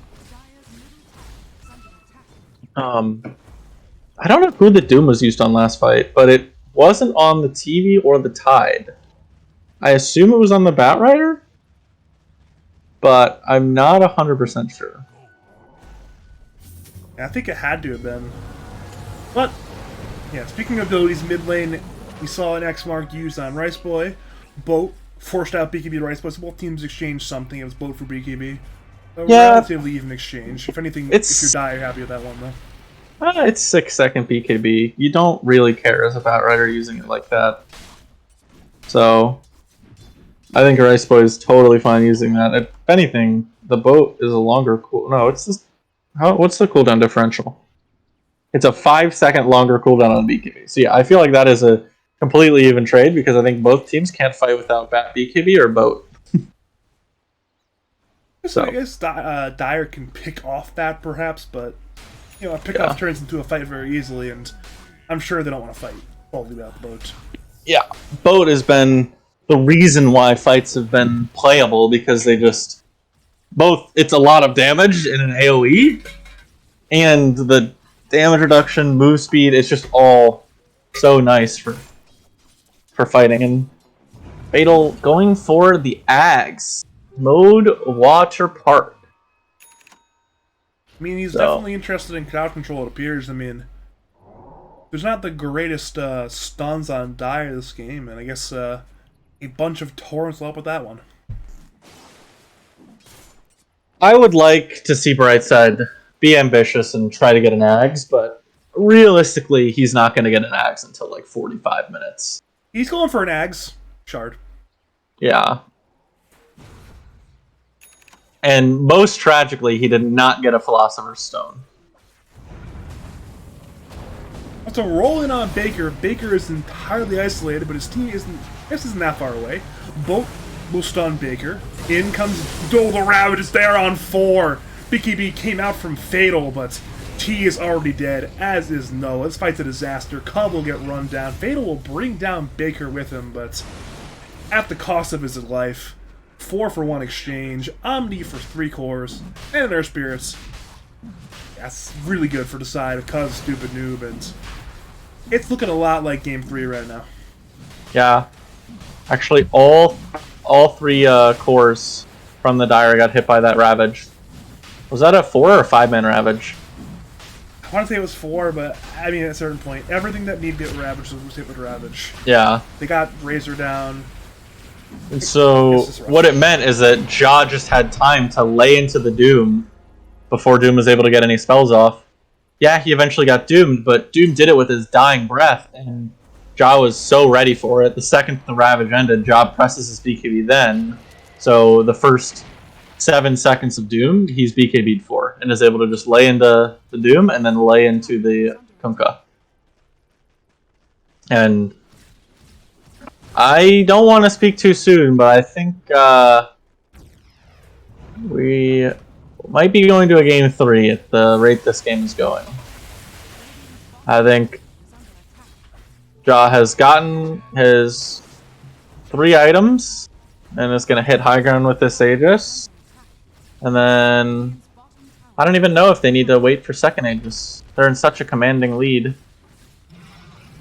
Yeah. I mean, you're not afraid of a Sanj BKB Kunkka at this point. He's just a boat buff. If anything, playing for rush number 2 would give them time to buy items to be scared. Yeah. Might as well go now. Yeah, I mean, this, like, Razor, he's a 12 armor Razor. This TV just absolutely rips through him. And Ka is a Drums, Ogre Axe, Earth Spirit. Like, none of these cores on Dire feel very threatening for these Radiant. Well, T is in. He wants Rice Boy, but Rice Boy has the free pathing. He'll get away at half HP, so it's T's BKB now on cooldown, and if you're Radiant, perhaps it's smoke time immediately. They already used one smoke to run away, but Are they out of smokes? They actually are out of smokes, never mind. So no more smokes. They have one in 2 seconds.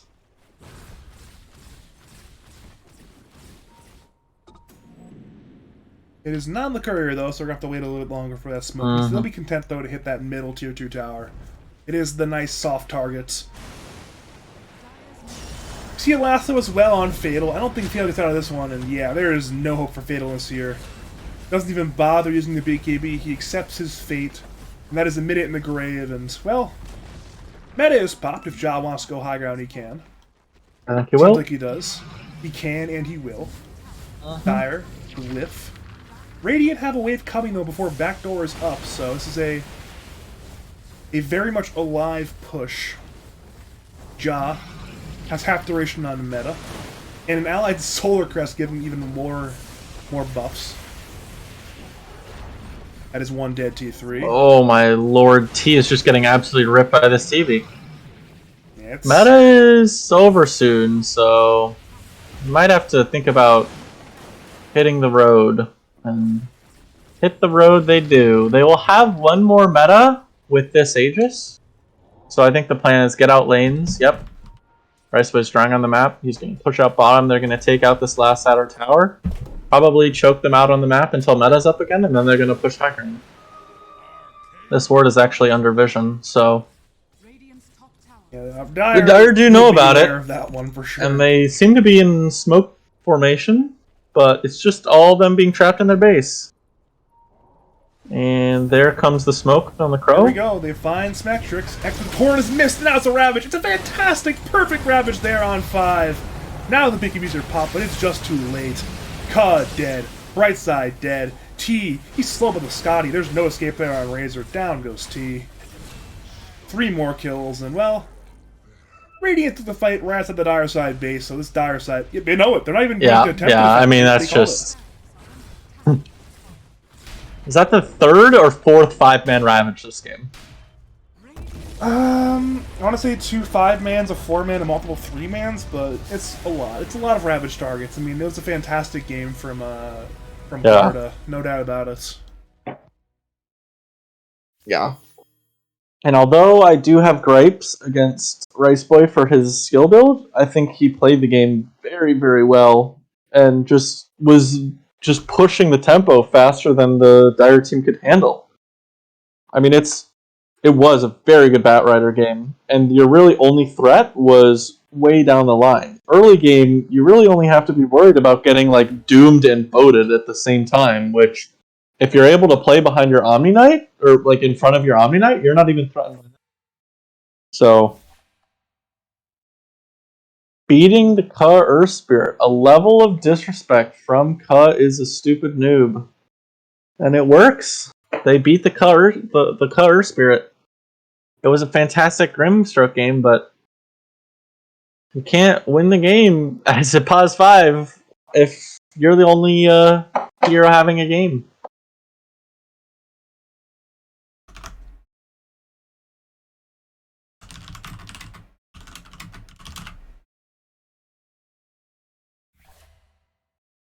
They're not going to mark the wins. There's no way. They should, but they're not going to. Jimmy joining the channel. He almost ended up coming for game 1. Missed game 1, and unfortunately he also missed game 2, so he has missed the he missed sort of the bus twice. What can you do? But you know, he missed the bus, he missed the late bus, he'll get the instead he'll get the Jiraiya phone from his parents at 7 PM. See. Eventually he'll be here as well. And we're now being joined by Rook. Hello, Rook. Hi, I'm new to the game, so be nice. Welcome, Jimmy. Hello. So much drama in this call already. I know. We're so dramatic, aren't we? Yeah. I'm messing around. Is this upper bracket or lower bracket? This is lower bracket. Loser goes home. Game 3. So the game 1, it was a great performance by I mean, I saw part of game one, and yeah. I saw a lot of game two. Game two, I was kind of worried at the hero picks. I thought I thought that I thought they could have actually won the Doom ES lane. It's actually a lot of magic damage if you get to level like 3, okay, like, and you actually buy like mana regen, like basically all Doom has to do is get to level 2, and then click his W, and the Earth Spirit clicks his Q on the wave, and then get level 3 W, and then you walk down the Terrorblade and Omni Knight, and it's really annoying. He didn't mark it. Wins. What? I'm not shocked. Nobody say anything. I'm not shocked in the slightest. It's like I'm just gonna put another one up there. There we go. It's 1-1. See? So let's see if Ka is a stupid noob. If they ban the Ka ES. Game 3, deciding game. What would be even more shocking is if they don't ban it and then Ka doesn't pick it after just losing with it. Dude, they should But pick Io again. Io yeah. is owns, and one team should pick Huskar. They played really well with the IO game 1. I thought the relocates were very, very clean. I think people are better at playing against Earth Spirit than they are Io. People are really bad at playing against Io. Yeah. Like, they just forget all the time about relocate. So if the Io player remembers that they have relocate, like, it's really effective. Yeah. It sounds really silly, but it's honestly that straightforward. I always forget to relocate people around the map when I play IO. They It's ban just the IO instead. They know. Oh my god. Do you think they're listening to the cast? I Probably. doubt it. Badger? What are your thoughts? Badger? Explain? Yeah, I could check. I could check the viewer list. Check delay? I have correct delay on. I know I have correct delay on. I Check have so I have a monitor, right? Where the Dota's on, and I have a monitor. I assume you do have a monitor, yes? I have a smaller monitor to my right that has the stream on. I can assure you, on the stream we're just getting right now, Tensei Raven just joined the lobby asking for Double King to wait, saying, and I quote, he is disabled physically. What can you do? Sometimes people are. Double King get here in Guys, time or no? This Enshiro is really OP, but I'm gonna be honest. I'm always really sussed out when I see someone that's not like top 100 playing Enj. We will see. And they I do feel like go this for could be the most important pick of the game. If their Enj player smacks, or if their Enj player doesn't really, Enj can be Speaking either of- totally useless or they can actually carry your team. So Speaking of Smacks, I think Smack has played a very good edge throughout the season. So I think it has definitely been a hero they've been first picking a lot this season and winning with it. Now, I don't know exactly how much of that is due to Smack, but I do know that they have been winning with it. guys, I do not like that Omni Knight response. Yeah.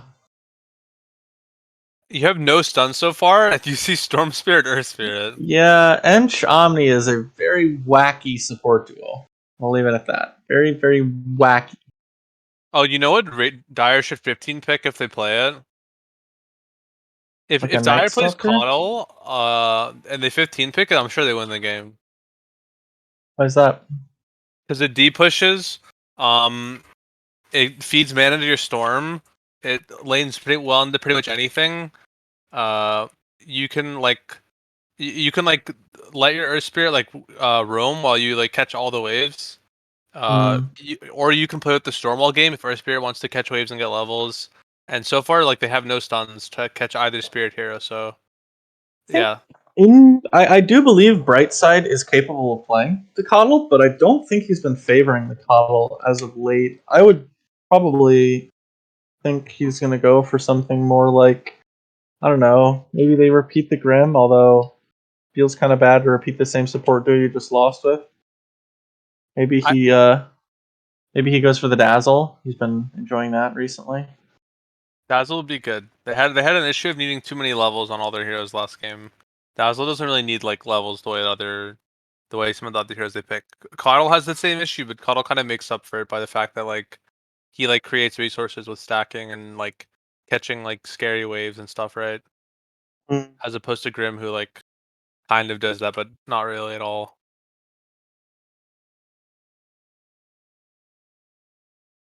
Hi, Badger. Yeah, I really would like to see Stupidnoob pick up puck mid. Because I think it can be hard to gank a puck as Earth Spirit. And you can kind of make up for a lack of disables with a coil, because a coil early just absolutely cripples the Storm Spirit. But I mean, the only thing is the puck is kind of scary into presumably already 2 heroes that can catch him. Yeah, that is true. Puck would be okay though. What are their best options? I think that they definitely could use not like a Tide Under, like they want like some like often stunner. Like I think LC, Sand King. Sand King, both would be good. Probably the Sand King's better than LC. And then for mid, Puck's okay. They could go with the option of a Void Spirit who like a Void Spirit because he'll just build Yules and Do ignore you him. go for the Dazzle? I know Brightside has been enjoying that hero recently. I don't blame him. You know, it's a very based hero, so it makes sense. I will say it's a little bit 10 seconds. he needs to block Ench's camps because Dazzle isn't really good at deal. Like Dazzle owns most lanes, or I should say a lot of lanes. And Dazzle Ench is will not own one of them. Ench if they have no creeps. But if Ench has creeps, then like Dazzle's like really useless. yeah. Oh, you know, it could have been a good game for them to pick CM. I know that sounds kind of weird, but I love picking CM as a response to Ench. I mean, it makes it so much easier to play the game. His team already has jump and his team already has stuns, and the enemy team really has nothing good against so far. All right, Sand King. Sand was the hero I was going to suggest for the offlane. And then the Jaw Classic and the TA. Is this definitely TA safe lane? I think Rice Boy can play it. Like Rice Boy is confident in TA, but I mean, 10 seconds remaining. I feel like I always see Jaw playing this hero. 5 seconds Gotcha. remaining. I think it's probably fine. Dire could pick Terrorblade right now. Yeah, I was thinking Or TB Medusa. Actually, seems Dire should pick pretty Medusa cool. right now. Yeah, Deuce is okay. If they had, I don't think T plays Morphling, but it's not a bad Morph game either. I think he should 100% pick Medusa. They're so bad Yeah. against it. Because the thing is, Medusa is one of the few carry heroes who doesn't really care about Guardian Angel, because like, Medusa like in a game like this could just go Ags and then just like kite it out, and then B like if you Guardian Angel, Medusa can just ultimate, and like they are really awful at doing damage to her, and they really dislike being Scottied so far, and yeah. What are you hoping to see here, Badger? I'm honestly incredibly distracted by this all chat right now. Like I do not have it pulled up. I do not have it pulled up. I need to have it pulled up right now. You don't need to, but I would suggest it. It's certainly worth pulling up. Drama. I'm gonna type in all chat. Apparently, Drama. we've got enough. Oh, whatever. We have enough caster all chat. Somehow he's played more Primal Beast and Marcy than Phoenix, even though the former two have been added in the last like 6 months, and the latter was added like 6.5, 7 years ago, something like that. Yeah, Garda plays a lot of Phoenix, I thought. I thought Don't hate this pick. I mean, Darkseer ES is a super strong lane, and you crush TA safe lane, especially TA Omni. Like they can't do anything to you, but like, I Dude, think you Cub could have better picked not it better. roam. They can own this lane. They can like completely dumpster them. Yeah, I remember we had a very similar matchup. I've had played it a lot with my team. Journey loves this offlane Darkseer hero, especially against heroes like TA. The only level where it's kind of hard is like level 1 if the TA like walks up and like melds you. Melds. But the moment they hit like, I mean, like honestly, they should just grab waves and do some like wave shenanigans until Darkseer hits level 3, and then like they can't land in there anymore. They actually can't.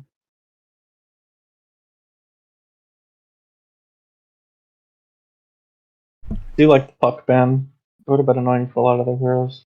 Let's see. We're just trying to make sure Riceblade does not have a fun hero for himself, and so I mean, Storm's available still, Void Spirit, Quap, but Yeah, I don't think any of those seem Dude, that good. Radiant Not needs to Storm, pick not something Storm. really useful. Yeah, Radiant like has 1 stun. Like Radiant really needs a they useful pick. they need like a DK or something, like just something to do things early. It's kind of a bad DK game is the issue. Like, Like they do need a DK. They need a DK hero, but it's not good in the Yeah. game. Maybe they go like Lesh. Oh, you know what would be good if this is Sand King mid, and then they pick another offlaner, and they pick like Yeah, I can see Underlord that. or no, like, they kind of need actual stuns is the issue. Hmm. I could Axe could be see good. Night Stalker being pretty cool. Yeah, Night Stalker, Axe. I'd be down with both of those. I would like it the most if the Sand King was mid, and then they pick like Axe or Night Stalker. I don't think they're gonna do that though. I don't think Actually, Riceboy is Beastmaster would be really good. enjoyer. Sure, it sucks playing Beast against Dazzle just in game. Lane's really nice, but Yeah, but you're I also think gonna I get think it's just your counterpicked in job lane. to like. It's just your job to open up the map like early on as Yeah. a beast. You know, like you don't really need to.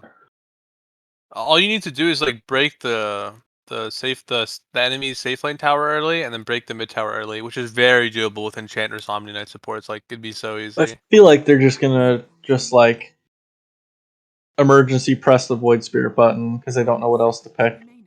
I mean, Void Spirit's fine, but Yeah, it's like fine, but not. Invoker could be okay if they have a really good Invoker player. It's pretty good here. Riceboy plays Invoker. well, But you were yeah, right. It is. They're like, all right, reserve time's gone. Think of a hero. Bam, good read. yeah. Speaking of low reserve time, it's Or Curry. I mean, they have a give or take 40 seconds to grab their hero. It'll be a carry hero, and or I should say, most likely a carry hero. I mean, Medusa still looks good. 5 seconds. I think T is more of like a gyro player, which I don't hate, but I do agree that Dusa seems just really good here. But There's a lot of options left for him. they also play Lone TB Druid. is still good. Yeah, TB's still good, but they play Lone Druid or Jump. Ooh. Ooh, it is Lone Druid. You're right. I have very mixed feelings about this. Yeah, it's nice because they don't have a lot of stuns to like kite your bear, but they can press GA and click you, and you can't heal yourself. That's how that Ye- works, right? I don't think you can lifesteal with GA'd people, right? I mean I don't know, but that's not really my concern with it is that like they could have picked any like they could Yeah. have picked TB or Scotty Medusa builders. or like I don't know, a Morph if they played it. Like they could have picked a hero that would 1v9 and like right now Radiant like they don't really have stuns to punish you very often. And you have like 4 extremely aggressive heroes. Like sure they're gonna like Darkseer needs some time to ramp up, but like he can just give Ion Shell to Earth Spirit who can run around with the storm. The Dazzle can like constantly be participating in the game. And then like Radiant has a few stuns to punish them for just playing like psychos. Yeah, I think TB was definitely the best pick, but I don't think he's a confident TB player, and they wanted to get early tower push, so this was their solution. So Well- I have a stat. I looked it up. T's played Lone Druid once this season, but before this game. Stat line: 13 kills, 1 death, 17 assists, and a 43-minute victory. So he likes the hero. I'm Yeah. sure Lone Druid's fine. I just think that they could have made the game simpler by picking a hero that literally just farms until they have like 4 items and letting the rest of his team do the work. But like now like the path I like before before the path I saw that Radiant had to victory was Smack being really good at Enchantress, and now the path I see is that like Sand King like D pushes towers, the Voice Spirit gets some kills, the game stays pretty even, and then Templar Assassin farms like 100 times faster than Lone Druid, and just like buys like 3 Yeah. items and like kills you all. And I didn't see that game path before, but yeah. It now feels scary the later it goes as the Dire, where they could have picked a hero that really doesn't care and can aren't just as fast as a TA. Also, I think if they drag, like, I think if they do some wave shenanigans top, or if Smack gets access to creeps, well, if Smack gets access to creeps, I don't know how good this lane is for Lone Druid, because depending on what creeps he gets, it could be pretty bad for them, no? Hmm.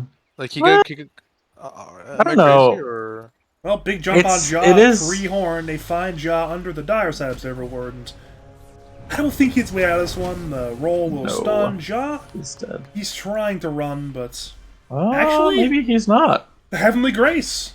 It gave him God. that plus 200 HP, and well, he lived with less than 200 HP. Yeah, I think Kaj should have tried the body block instead of getting a hit. I don't think. Wait, am I stuck following someone's, like, camera perspective? Reload your Dota in that Yeah, case. you have to disconnect, reconnect. Okay. Done there, trust me. It happens. I feel like it is nice to like. The Ench can make the lane a 3v2, and then Lone Druid can also make it a 3v2 with his bear. Well, I he think, just like, has- if Ench gets, like, certain creeps, I think the lane's pretty good for them now. Yeah, I mean, yeah, but I don't think it's as good as it would have been against like a TB or a Morphling. Yeah. Well, I mean, to be fair, like, they could always just, like, block literally every single Look at camp, Brightside, he's and- just diving T1 tower, first blood! The poison touch, he just ran down Smack. Hit him Bad. a lot of times, and he's like, you know what? I will die for this kill. With the poison touch, it just kept stacking and stacking and stacking it. A lot Wow. of players don't respect that hero enough. Like, that Dazzle's poison touch is really strong. Spooky. I was looking elsewhere, and then suddenly I see top lane, like, oh wait, that's a very low HP bar in Enchanters. I should probably look at that real fast. This is dead. Honestly though, it's good for Garda. He's gonna get level 3 really fast. It looks like... I'm curious what he's gonna do, but he might just max Sandstorm and just make this lane a total wash, which is definitely better for sinking. I think Lone Druid typically wants to, like, get an edge in lanes. He doesn't want to just go even. Although I'm not a Lone Druid expert. Maybe you are, Badger? No. Badger, you should just No. say yes. I do not lie to the people. Alright, fair enough. I have like 3 career games on Lone Druid, and I'm pretty sure I'm like 0-3. They are very prepared to deal with the Sandstorm Max, though. The Brightside has 2 sentries and a dust. Oh my god. I mean, Garda might just die here. He's stunned in. He has to TP out. Yeah, the poison touch is stacking. The Lone Druid bear's is dead. hitting. The bear, it's not quite dead. It's very injured. I'll give you that much. But now, I think if I think the Lone Druid should have died. I think if Garda stunned him and if Smack was faster at bringing his creeps over, oh my that's god. a lot of gold for Smack Tricks. He's not even using the worst stomp, he's just attacking with it. I think if he uses the worst stomp, they might kill T there. Yeah. But he was too focused on getting the 300 gold, 300 XP. Is Storm versus Void Spirit really Storm favor, or is this just No. like This is just an outclass. I think it's probably Void Spirit favored. this Void Spirit's really not having a good time. Yeah. Just on mid lane, I feel like Rice Boy, I didn't watch the actual attempt, but considering how low Fatal was about a minute ago, I think that's like a really early kill attempt that just didn't work out now. Well, Fatal and his twin, Ka, go on Rice Boy mid lane, but Rice Boy after the Simulate gets away from the kill. So Dude. no death. I'm really upset right now. You have a Darkseer, just lane with him! Yeah. Sorry. He's I'm getting sorry, zoned by this Omni. I'm sorry, No, Badger. Ko wants to help out his twin. Oh no, Ko's going back. Or he's going in Radium Scan. They even have the scan. They're aware. They're aware of his shenanigans. Rice Boy, there's a very low chance he'll die now. Or maybe not. The Vortex, but the roll was missed by Ka. I don't even think they kill him if they hit it. And then top lane instead, it's Brightside going down, but it will be a trade for Garda, it appears. Walmart will do it. Can he find the extra hits? Actually, maybe not. Never mind, he's still dead. Oh, barely. Oh no, not the Very courier. close. Okay. I think if Sinking had just bought like a Null Talisman or something, it would have been better. I feel like crushing the Spring of Health for not much value. I feel like he could just be beating up on them after their lane started so well. Maybe I'm wrong though. think if he had the ring before that kill attempt, it's pretty good, but he just didn't have it in time. He ended up, that was such a close kill there.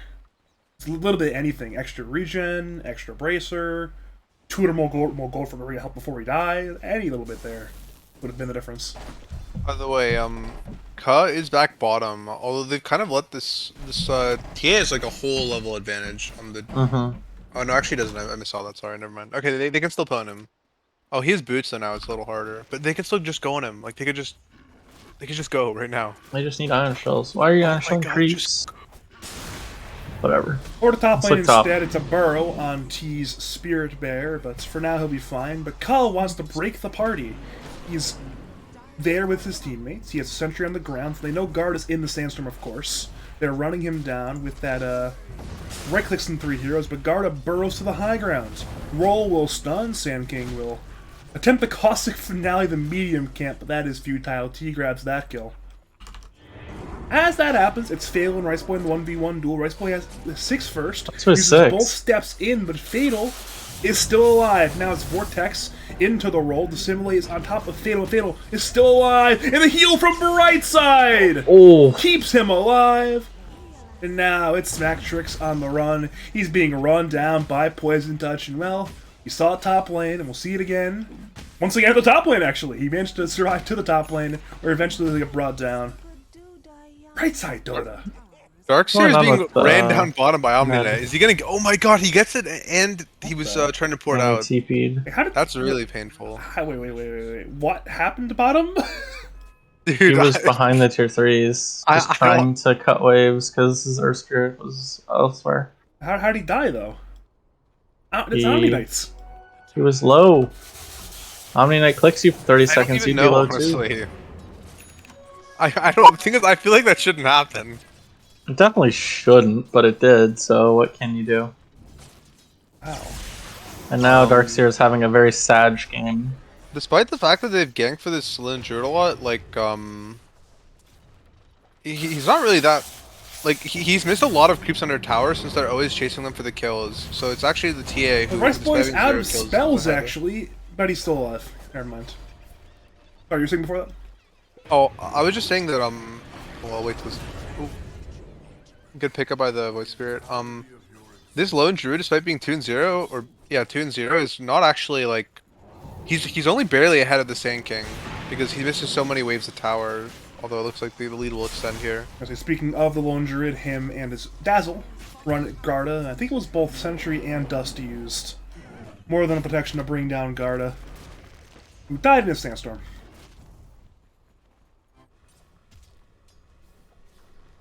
I'm back to looking at I'm back to looking at Noah again. Just cutting the creeps. Luckily, his nemesis Baker is left, so there's no dead Darkseer this time. I think they can kill this TA. I think. Dazzle's coming. I Josh think should've they died. are interested in killing this TA finally. Yeah. Let's see. Let's see what the interest is. Interest level check. Lead with the roll. Ion Shell is there. Jaws kicked towards Brightside. Poison Touch. Vacuum. The silence from Earth Spirit. And that'll be a kill. Ka, I believe, survives here. He will survive, despite the minus armor from the meld. Fantastic gank. As happens top lane, we saw a bit of a movement from Baker and Smacktrix, but they could not connect on T. Yeah, I think the TA had some like slightly awkwardly placed traps, so they couldn't quite see it. But on the reverse side, Dire has a very nice like ward protecting their safe lane from TP ganks, so worked out well for them. Seems like it's time for some T1 towers to die. Top T1 under duress. Bot T1 actually surprisingly fine. The gank squad has instead left the bottom T1 tower for a kill perhaps on Rice Boy. They see him. They've only shown Brightside. Ball in from Fatal. Actually, it's a sidestep from Rice Boy. Now Ka arrives. Rice Boy once again has the simulate to the left.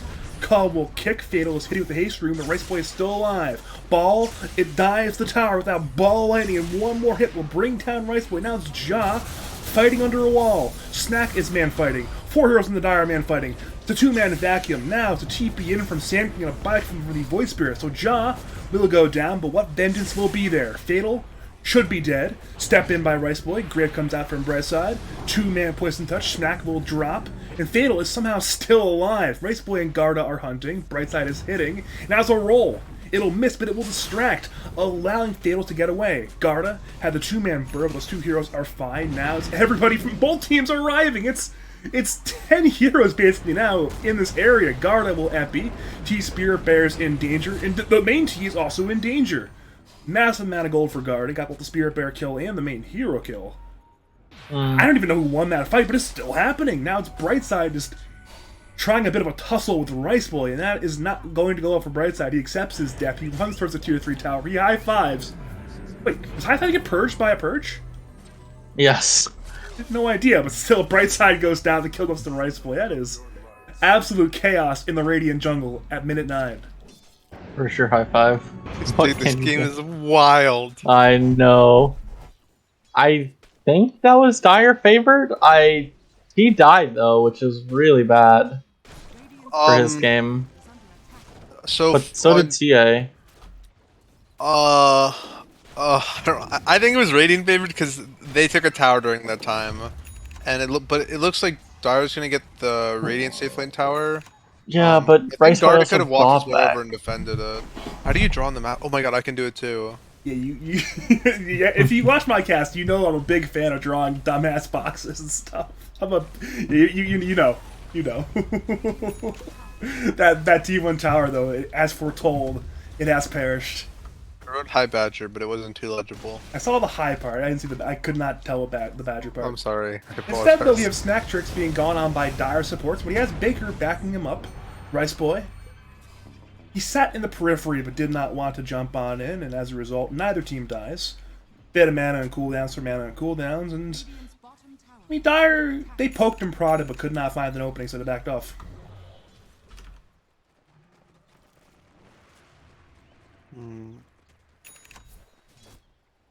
Game's kind of settled a bit.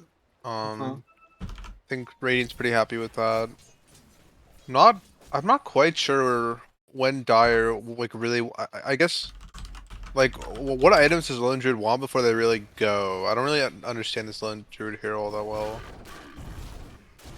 Because you definitely don't just want to keep farming all game against TA, right? Like you're Lone Druid, you wanna hit some amount of items, right, and then go bang. Probably true, but if you think about it, eventually, T with 12 items would be stronger than Job with 6 items, so eventually. Well, Zoomers tried that out earlier today, and it didn't quite work out. We didn't get all the way to 12 items, did he? He got like, what, 8 items, 9 items?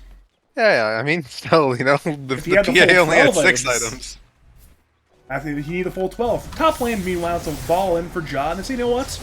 You know a good way to keep our Lone Druid ahead of Templar Assassins?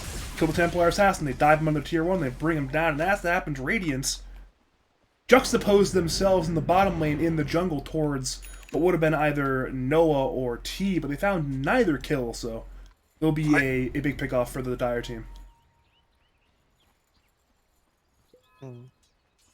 Radiant's top tower is under attack.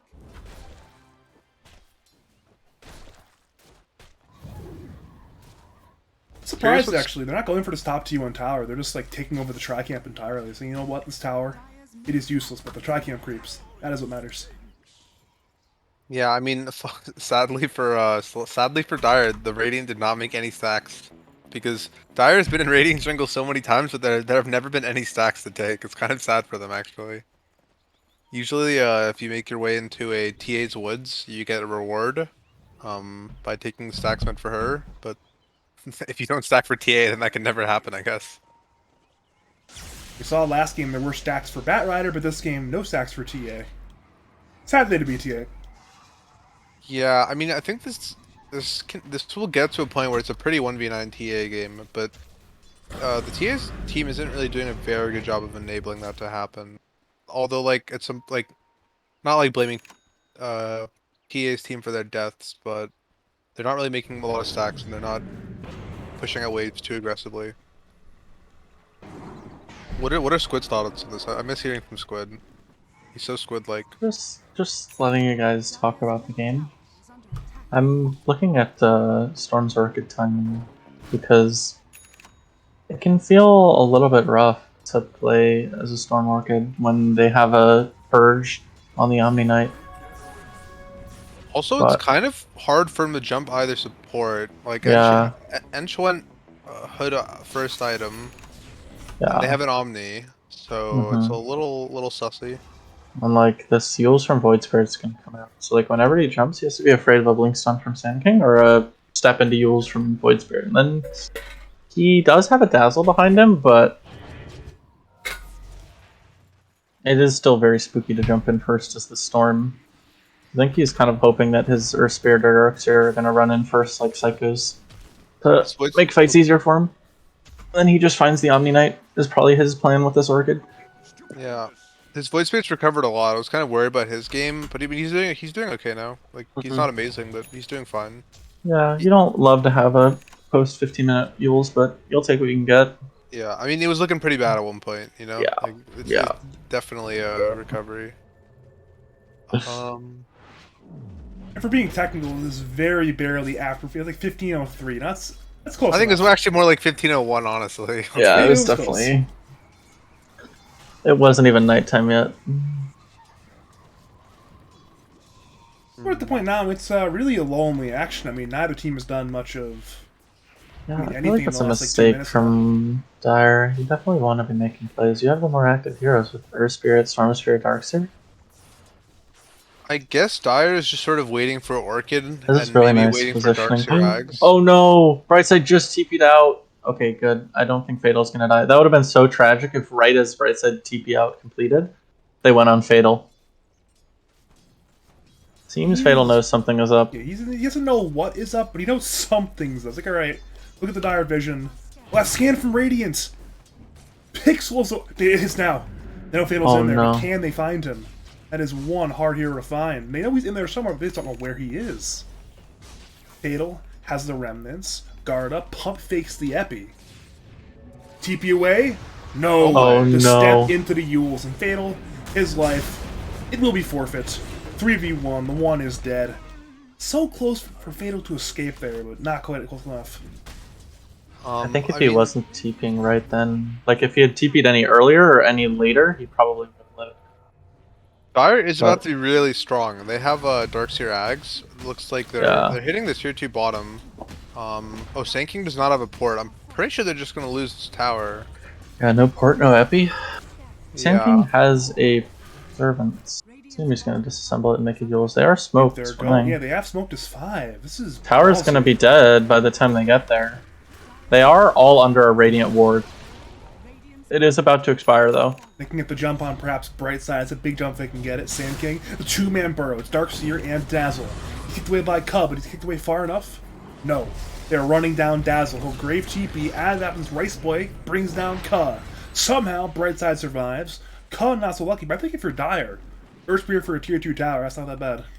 Yeah, we did spend a good deal amount of time talking about the fact that they don't really have stuns, and that really showed there. They used their stun. Their other stun ran to their spirit, so the Dazzle just poured it out. Yeah. I think you'd rather have the Earth Spear killed than the Dazzle anyways, but yeah, it's lack of stuns, for sure. You've got the Orchid coming out on Storm now. Yeah, so just completed on the Lone Druid as well, and he's working on the Shard, which is a really, really strong timing. This Lone Druid Shard is so good. Yeah. TA is making their way to BKB, but I think TA is not really quite where their team wants them to be, but hopefully they can make a comeback. Here we go. It's Poison Touch on Rice Boy. He'll dissimulate, ball in from Fatal into the middle of 4, but they don't catch him this time. He'll ball away now, and Garda has Blink Burrow in 3. Question is, can he find a jump? Answer, maybe. He's waiting patiently, but instead it's T's Spirit Bear in the Roshan pit. Radiant have the Obsword as the circle. So as he fails on the north side of the fights, I'll see Brightside as well. Brightside, a fantastic job if they can get it. In comes Epi, in comes Burrows, they're on 2. Darkseer and Lone Druid, the bear is low. In comes Fatal, finding Omni with the Orchid. They want the Omni, the wall, and they'll get him. They'll get Garda as well. Omni buys back with Dire. Our target prioritizing very well. They want Templar Assassin, and they will get Templar Assassin. Perhaps Fatal might die, but now Rice Boy will join him in the grave. And Fatal is still alive! It's a 5-0. The buyback was from Baker, but he cannot win that 1v5. Roshan will be forfeits. I feel like that's a mistake to go on the Lone Druid and the Darkseer in the pit when you have vision on both the Storm right here and the Dazzle right here, both within Burrow Strike range of each other. I don't know. Like an ulted Lone Druid and a Darkseer with Hood and Ags seem like very hard targets to take out in a Burrow Strike because they have no other AoE stuns. Tower is under attack. Well, that was a big shift in the game's momentum. Yeah. Radiant's gonna have to I think pull now out that some Dire is a miracle decent bit fights. ahead and they have an Aegis, the fact that Radiant has no stuns is going to be really painful. Yeah. Radiant's middle tower has fallen. And these Radiant's gonna have towers, to they're pull out just some melting. big plays. It was also unfortunate that Void Spirit went on the Storm over here, but he didn't use his Yules. He just tried to hit a Remnant blind, and the Storm zipped right out of it into the pit. And once Sand King had stunned in, Void Spirit jumps this way to use his Remnant there, and now they have no more jumps. I think they either had to try to commit to bursting them in the pit with, like, Epi, Burrow Strike, Void Spirit spells, or they go on the backline. But they did both and got neither of them. Well, Fatal's jumped in, went initially to Ja, but instead turned to Baker with the Orchid. Baker was set up for the save, but I think that Dire Obler wasn't even there yet. He just recognized, like, wait a minute, Baker's probably nearby, I'll jump him, and finds him. I think it's time for this Lone Druid to buy the Wraith Bands on his main hero to give it the armor. Just me. Perhaps. Oh, I don't know how much I believe in I that. see Gunnar do it literally like he does it every game, and I think it's really good. Is it really that good? Like, how much armor are you actually getting? A lot. You're getting a lot. Like By 5 you're, is 10 armor, right? More than that, actually. yeah. I mean, at Let's 25 see. minutes. At 25. Well, they find Sand King. That's a huge jump. Dakim is there on 2. The wall is dropping. There's 2 deaths. 1 on Yeah. Darda, 1 on Ja. Darda buys This back, is- but as it happens, Smack is dead.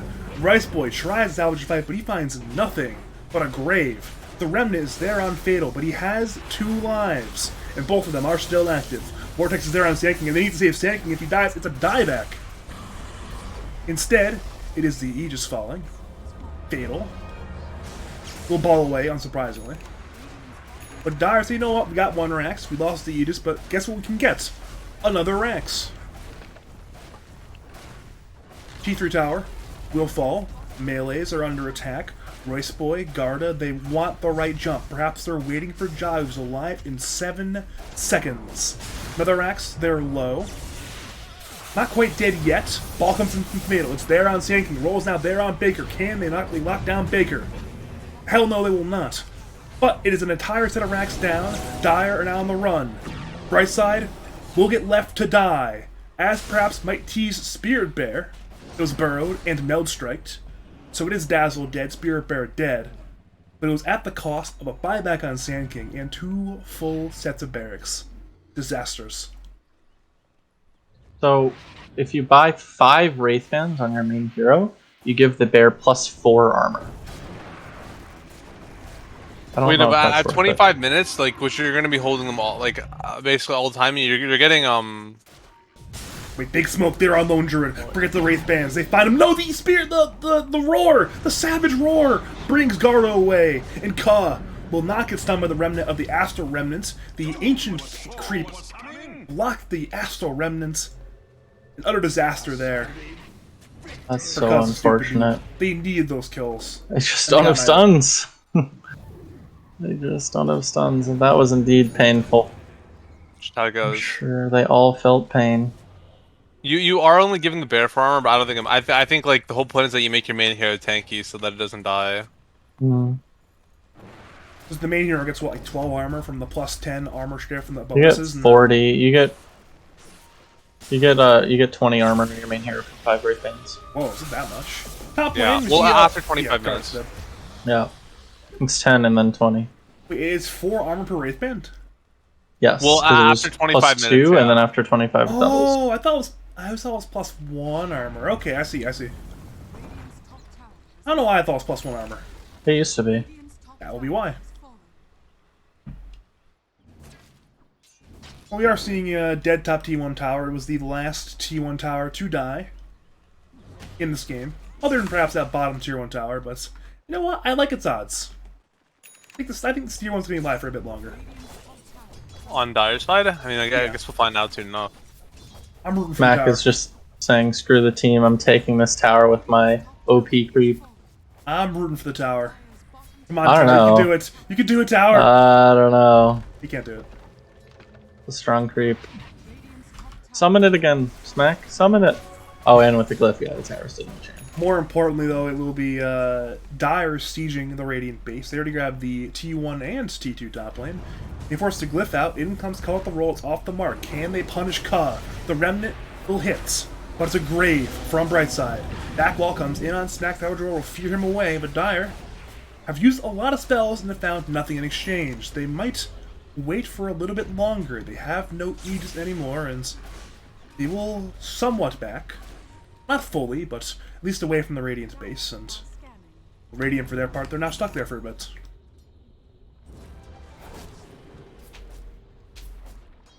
I mean, the issue is like, what does Radiant really have to look forward to getting at this point? Like, they're so, I think they're just so far away from being able to team fight them.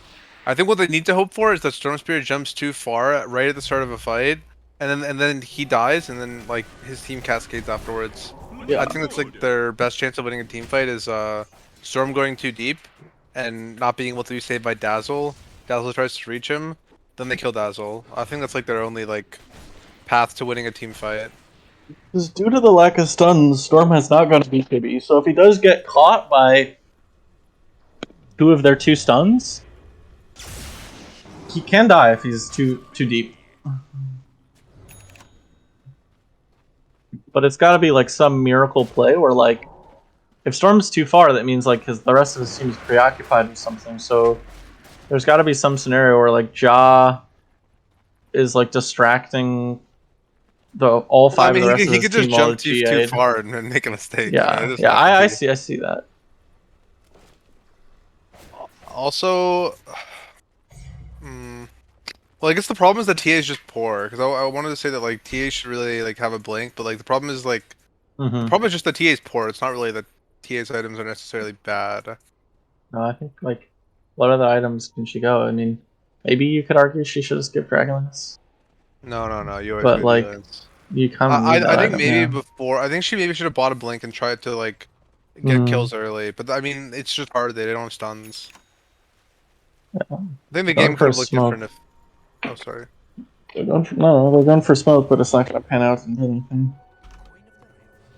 Yeah, I mean they went to the Dire Tri-Camp, but Dire, they say we don't want Tri-Camp. We want your Tri-Camp and Roshan control, and Roshan could be alive in about 2 seconds, but it'd probably be longer than that. Let's find out. It'll be in 1 minute. As happens, though, it's Fatal trying to solo kill Garda in the Dire Tri-Camp. Gable used Orchid, Garda used the Yules, and Garda will barely survive. So no death on either side, and it's all about waiting for the Roshan. I mean, both teams should be well aware of the time at this point, and well, it's a somewhat in the middle Roshan spawn. It's towards the front half, but barely, and Dire are going to be here for a little longer. Sinking is getting close to that shard, so that's gonna be some more magical damage they can put out. 100 is hoarding the, never mind. He is...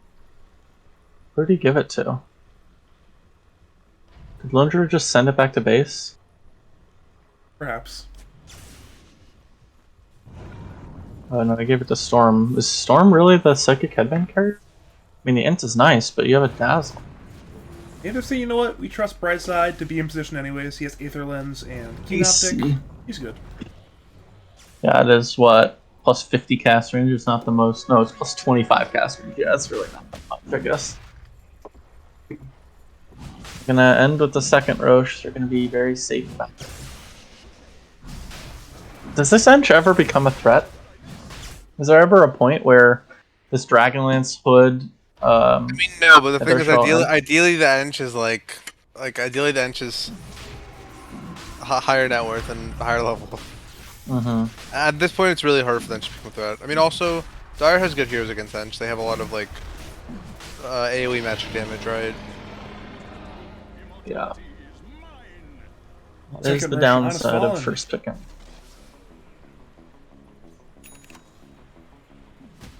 Oh, It shows the Ka has a Guardian Greaves. Yeah. Interesting. I mean, He's, they he's are here to be kind very of low tanky. damage. Like, they kind of have to kill people in a stun, or they get out, and Guardian Graves with the Dazzle means it's hard to kill people in a stun. Well, I think if Radiant wasn't so poor, they'd actually be pretty good on the damage front. They'd just be so horrendous on the stable front. Mhm. Yeah. Alright. It looks like it's time for the final battle. The Storm does have the Aegis, but that does mean they could jump the Lin Druid. The thing is, Tia doesn't have a blank, but I don't know. Maybe if they jump the Lone Druid while the Void Spirit Yules the Dazzle, they could win the fight. I mean, because they have to jump the Lone Druid hero. I'm pretty sure. Just waiting for Lone Druid's ulti to be back up before they shove. That's their sort of timing that they're all waiting for. Yeah, Even they're out of they the really- ops, keep understand. tabs on him too. Mm-hmm. Ire just understands that, like, the bursting Lone Druid is the only way they can take a fight, so if they just... Seeing a little bit of poke from Fatalness. Tried to go on Rice Boy, but he knows the timing is to wait for T to be ready, and T is now. He is on. ready. He's gonna go up with this. I assume he's gonna very preemptively ult. Yep. Let's get that extra HP, extra survivability right here, right now as well. And extra building damage. The bear is strong. They're gonna burrow the bear, but it's a rolling from cuss. It's a distraction roll, if anything. Vacuum ball's there, Omni. It's fantastic. The long ball, it's there on Omni. Pretty the Guardian Angel, and now Omni will go down. He'll buy it back, but Radiant are crumbling. Brightside Graves himself. Cub might go down. It's a good two-man burrow from Garda, but it will cost him his life. Radiant now use two buybacks. Baker and Garda. Guardian Angel now popped. Fatal will lose the Aegis. But can they kill him one more time? Noah stands ground. Burrow, dodge, balls in on Ja, and now it's the Orchid, the vacuum. But it's in turn a kill on Fatal somehow. That astral damage is just too much there. They'll now go for T, who gave his life for the barracks. Metherax dead, range Rax to fall quite soon, and Brightside, he knows it's Rax time. He literally goes in to get that last final hit in the Rax. T will die as well, but notice, the Radiant barracks have all fallen. Megas go to Orcurry. Yes.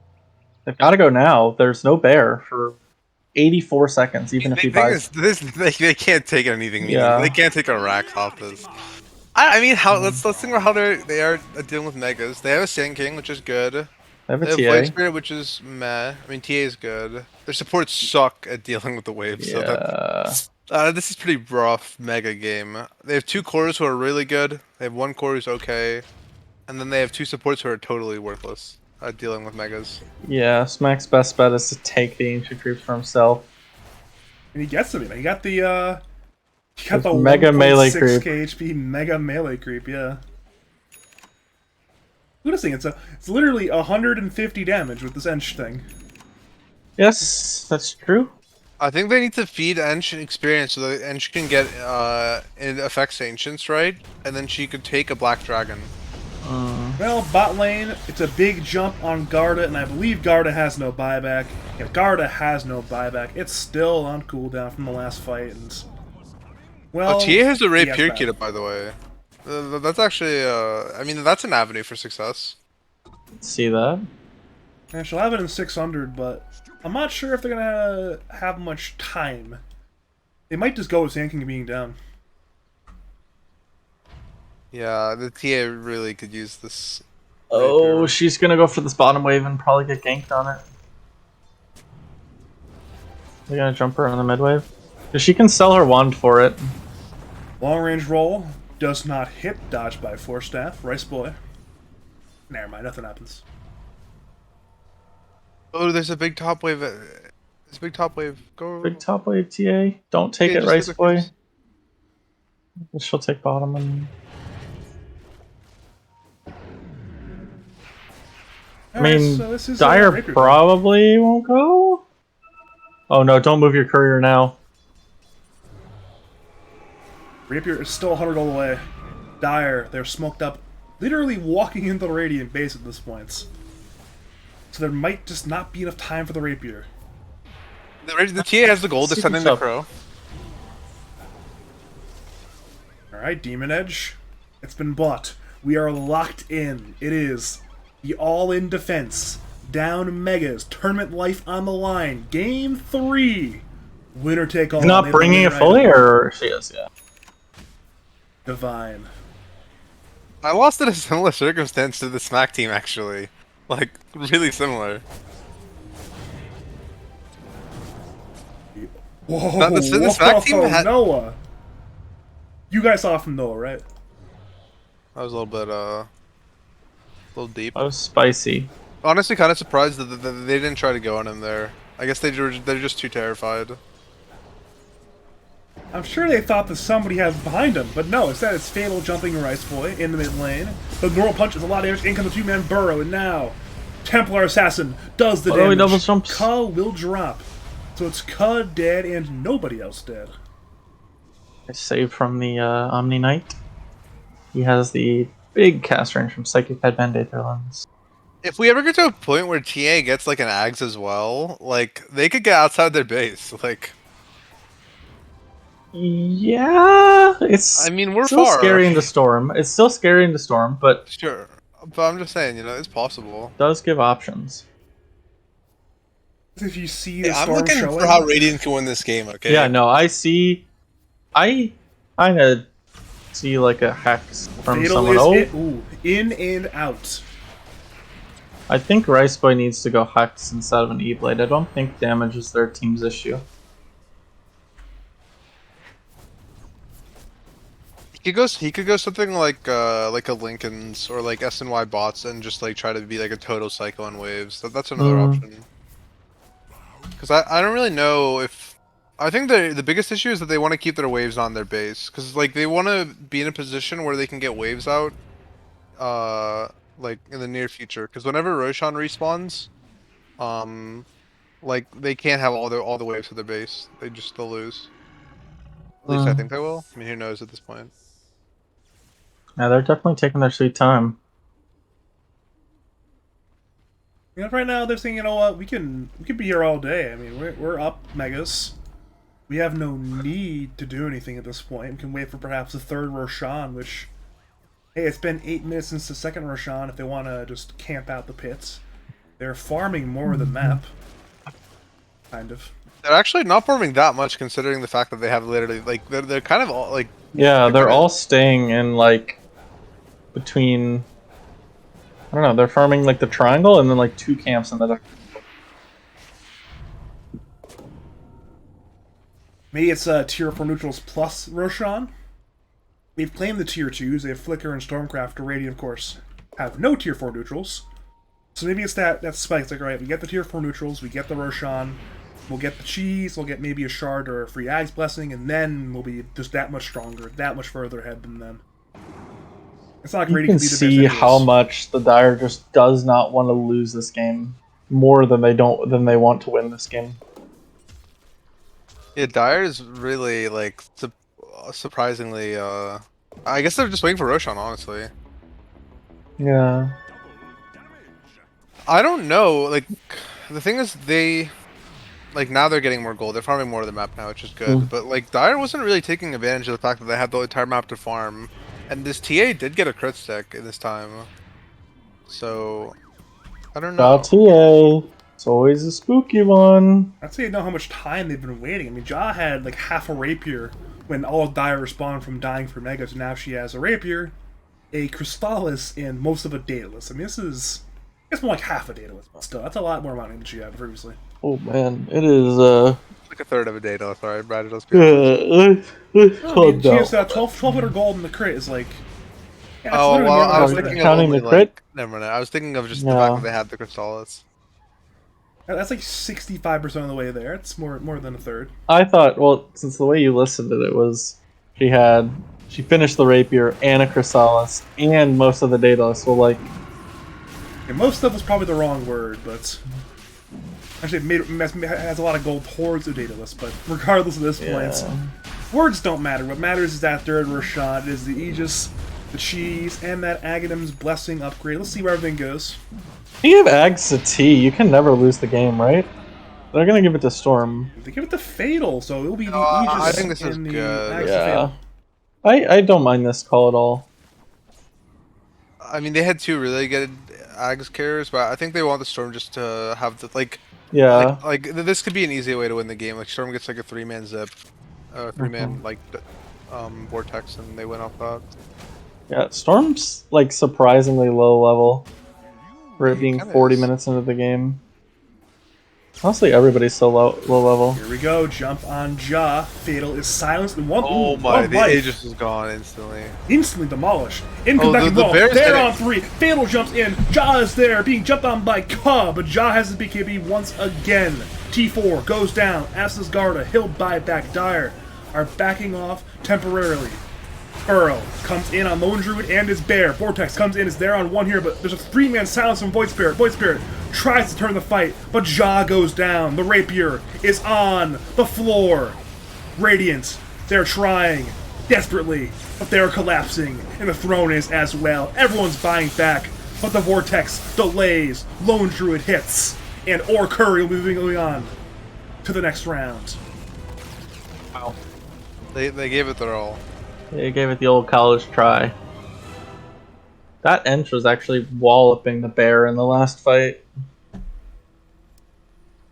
Did Dave just type horrible in all chat? Yep. Base Dave.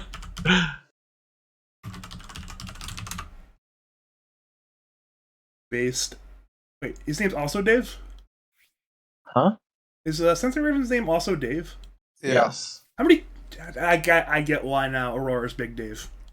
A lot of Daves. Yeah. I'm getting Ka for an interview, by the way, right now. Ka. I need to actually add Ka on Discord. Oh, I spelled every word wrong in that sentence, by the way, if you're wondering. But you guys didn't see that. Only Ka did. nice. A masterclass of spelling from Badger, but we are adding Ka to the group. Welcome, Ka. Congratulations on your 2-1 victory. How you feeling? Thank you. Dude, we're feeling great, man. We were happy to even play that game because pretty much those were all of our favorite heroes except for Noah. If we were to lose, we were going out the way we wanted. So that game was just super fun. I think we all were just having fun that game. And that's probably why we won. We all were on our best heroes. So game 1, bit of a close game. Game 3, bit of a close game. Game 2, bit of a slaughter out of your hand. What was really the difference between these close victories and that slaughter loss? I honestly just feel like we got super cheesed. I didn't think Rice Boy was a good bat player, and I don't even know if he really played it well. It was just so hard. Like we had nothing to deal with that, and we kind of played into his hands a little bit. Like we got a little anxious and probably ran into him when he was really strong. It was just a mess, and we just seem to can't beat them on tied under. We played them a bunch of times this season, and every one of their wins it's been tied. That's the only constant we can gather. That's why we've been tied in game 3. Smart move. Yeah. You guys like to play a lot as a team, and Ravage tends to ruin your plans. Our group stage game against them, I was playing Earthshaker, and it was miserable because we had to usually normally in Dota you chain stun a target and try and burst them down. It was just so tough. Like our entire team was just built around chain stunning, and Yeah. it was the same thing that game. It was literally the same thing, just without it was just with Earth Spirit, and he just counter initiates, and we know it was super tough. They absolutely destroyed us that game. Garda played out of his mind. I don't think he had any Ravage that I would consider to be bad. I think, in fact, every one of them was probably really on point. Yeah. Played Woo, go Ka! Woo! For me, game 3, I think you guys maybe could have pushed your luck a little bit early, but it seemed like you guys were playing very, very conservatively because you knew that if you threw this game, you would never hear the end of it. Is that sort of what the comms were like? Well, we definitely didn't. We definitely were like, we can take our time, but we were super worried. for us, I felt like we were kind of clowning on them, and then we got super serious when he got BKB, and then we got super serious when he got Rapier. I think once those two things happened, it was kind of when we took our foot off the pedal. Was when we got serious. Yeah, you kind of buckled down. I was like, all right, guys, I let's have not to play ask, this. Yep. why don't you play with your Dark Seer in lane? Oh, You're I an Earth mean, Seer. I don't know. It felt like I've just played so many games against Baker, and I felt like the only way we could really kill that guy in lane was if we pulled the wave back from the camp. And I know Baker has queued up 10 sentries off the start of the lane. It felt really tough to like I just didn't want to deal with that battle, considering that it was damn near impossible. I felt like to kill that guy with where the wave was, and so I just wanted to let Noah do his thing after 5 minutes. Even before 5 minutes, I was missing. Before 5 minutes. Yeah, I mean, well, okay. One of those calls was not me. Normally, I just show up mid and I just say go, but he called me in mid. He's like, we can kill this guy. We didn't, but What can you do? it wasn't his fault. It was my fault. I missed my role, I think. But no, I definitely should have. I definitely should have not gone mid as much in the first 5 minutes and then let him play after, because I do feel like that lane definitely could have been improved on. I don't think we should have lost that lane, even though we probably did. I don't know if Noah had a bad lane. In fact, it looks like it was even, but I think you're right. Normally with our Spirit Darks here, you probably want to try and win the lane. And I kind of played to draw the lane. I didn't mean to peer pressure you. I just No. I just agree with you. I something- agree with you. What did you Something I guys feel think strongly of about. their opening game 3? Because I know we were. Well, I'll let you talk, and then I can tell you how we felt about it. Their Ench into Omni Knight as the Storm Spirit response. I don't know why. I mean, maybe. I mean, he's just trying to save people from like that's 2 games in a row. Actually, was it 2 games in a row? No, it wasn't. Or it was 2 games in a row for Earth Spirit. I don't know why maybe they just really wanted it versus Earth Spirit. The Omni. I don't know. I feel like that's the other way around. But I'm honestly not sure. I always like these kind of situations in the draft where you ban something the entire time. We banned Ench both games in the first game. We leave it game 3, and they almost feel like they have to do it. So like I feel like when you have that kind of advantage, like we were ready. Like we were ready with the Dazzle, like before the game, we were ready with the 2 spirits. Like I felt very confident that we had Ench covered. And Omni, yeah, Omni was a little weird. I don't know if maybe they're like, oh Baker, you popped off. Here you go again. Good luck, man. Yeah. Maybe that was it, but. And then, at least my final question is: we were theorizing on your last pick for T, and we were sort of theorizing like if you just pick this sort of ranged tanky Scotty builder like a Dusa, like a Morphling, even a TB, that it makes the game really hard for them to play. What was the reasoning behind the Lone Druid pick? Because it worked well, but I'm wondering what the reasoning behind it was. It's not as cool as you would think. We literally were just like, this is potentially our last game. He hasn't played Lone Druid all season. It's his favorite hero. Let's just send it. And we thought it was. I mean, we did. We were saying like when we saw the Ench Sand like this is a playable Lone Druid lane. But we were. I mean, just as you mentioned, we were literally deciding between Medusa and Lone Druid. Those were our decisions. Yeah. At one point, we were thinking about Huskar, but I don't know if he's played Huskar in the last couple of years. I love Huskar. I would have been so happy. We were concerned that it wasn't gonna that TA was eventually gonna be enough to where. She wouldn't care about him. Huskar's the best here in the game, bro. We definitely were just deciding between the. Yeah, I didn't dislike the Lone Druid pick. I thought about it a little bit, but I thought that a Scotty builder would have just been better. But it definitely gave you guys a way to push early tempo more than a Dusa would have. We talked about before the series on how I think almost every time that team has lost their lanes that they pretty much immediately fold, because if they manage to win lanes, then I think with enough space, Ja will always carry the game, and especially in this league. And I felt like we talked about how if we won the lanes and had that tempo with Lone Druid, but I'm surprised it took us till game 3. We were looking at that for a while, honestly, like before the game today. If you need some practice with Huskar, bro, to get ready for the regionals, I'll be there. Dude, yeah, you should hit him up. He definitely was like, I don't know. I haven't played Huskar in years. Honestly, you could just farm to like 3 items and you'll win the game. It's so easy. Huskar's so easy. What do you think is what do you think about the Ags, Jimmy? Do you think you should get it immediately after Armlet? Is that the build? No. Like Armlet, third item Halberd ideally. X. What I often end up doing, because I suck at laning Huskar, so I'm usually playing from behind. I go armlet, and then Sanj, and then BKB if needed. And if I don't need BKB, then I'll go Halberd for the full Halberd, and then I'll go Ags.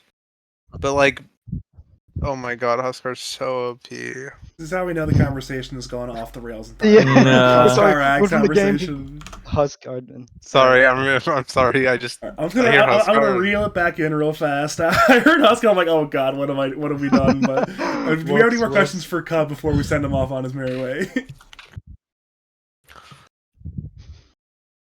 No more questions. Cool. I don't know. I thought Garda played, or not Garda. Noah played exceptionally well game 1 on the Venomancer. It felt like his build completely reflected his role in the game to just sit in front. He went the health talent, went 4 tanky items, yeah, and then in that last fight, in that last fight they committed both tiny BKB and Quap BKB, and they couldn't even kill him. Did he go into the game being like, I just need to be the tank that they go on and we win the fight? Yes, Or no, was- I mean, in general, Noah is not as up to date as the rest of us. In general, Noah likes to talk with us about his build, and that was pretty much all coordinated beforehand. He definitely was like, "This is what I'm doing this game. This is what I want to do." And it's interesting because we had a scrim preseason that was with Veno, and it was such a bad loss that we completely came together and were like, "This is what we're gonna do next time we play Veno." And I felt like we really did that this game. We were gonna sit behind him mid, and we weren't gonna leave him there because we just left him there last time, and they just kept killing him. But this time we were gonna be ready for him. And I feel like it was really good. They tried to swap him in a couple times, and I relayed him out.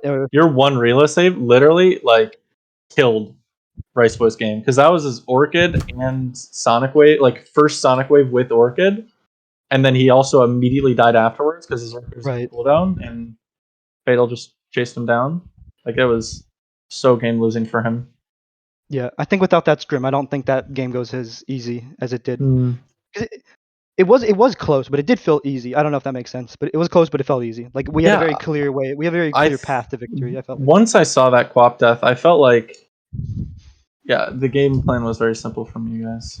Well, it seemed a lot harder. It seemed like they would have to make more openings. Well, all 3 games, at least from draft, it felt like you guys were always in a position where if the game state was kind of meh, it was much easier for you guys to find a path to victory. Yeah, I agree. All right, now we're gonna wrap it up this time for sure. But okay, let's go around in the circle. Let's start with our esteemed guest, Ka. You got any final words, call out, shouts to say to the people of League of Lads and twitch.tv/BadgerPablo? Fuck, man. Even though I lost, that was my second loss of the season on Earth Spirit. I'm just gonna end with thank you for ES. Thank you, Ka. He's already gone, but we'll now move to our second co-commentator to join us tonight. Over to Rook. Thank you for joining us, Rook. Do you have any final words, call-outs, shouts to say to the people of League of Lads? No, not really. I hope everyone has a nice night and gets a good night's sleep. That's about it. I've already ruined my night's sleep by even doing this cast. I was literally about to go to bed before the cast. Instead, I did a 3-hour cast. So, Scooby. What can you do? It was worth it. But over to our man, ColonelSquid, Mr. Almost 8K. Do you have any final words, call out, shouts to say to the people of League of Legends? Shout out, Bulljax. Alright then. My name is Badger. If you enjoyed my casting, you want to hire me or me and Logical cast your pro tournaments, contact me on Discord, Twitter. Discord, Badger5713, Twitter, twitter.com/BadgerDota2. We'll be back for some more Lads casting Friday nights. Headmonk taking on Booba Enthusiast in a winners bracket semifinals melee. Should be a great, fantastic time. For now, though, thank you for watching. Congratulations to Or Curry on making the top 8 against the next round, and see y'all for the next cast. Woo!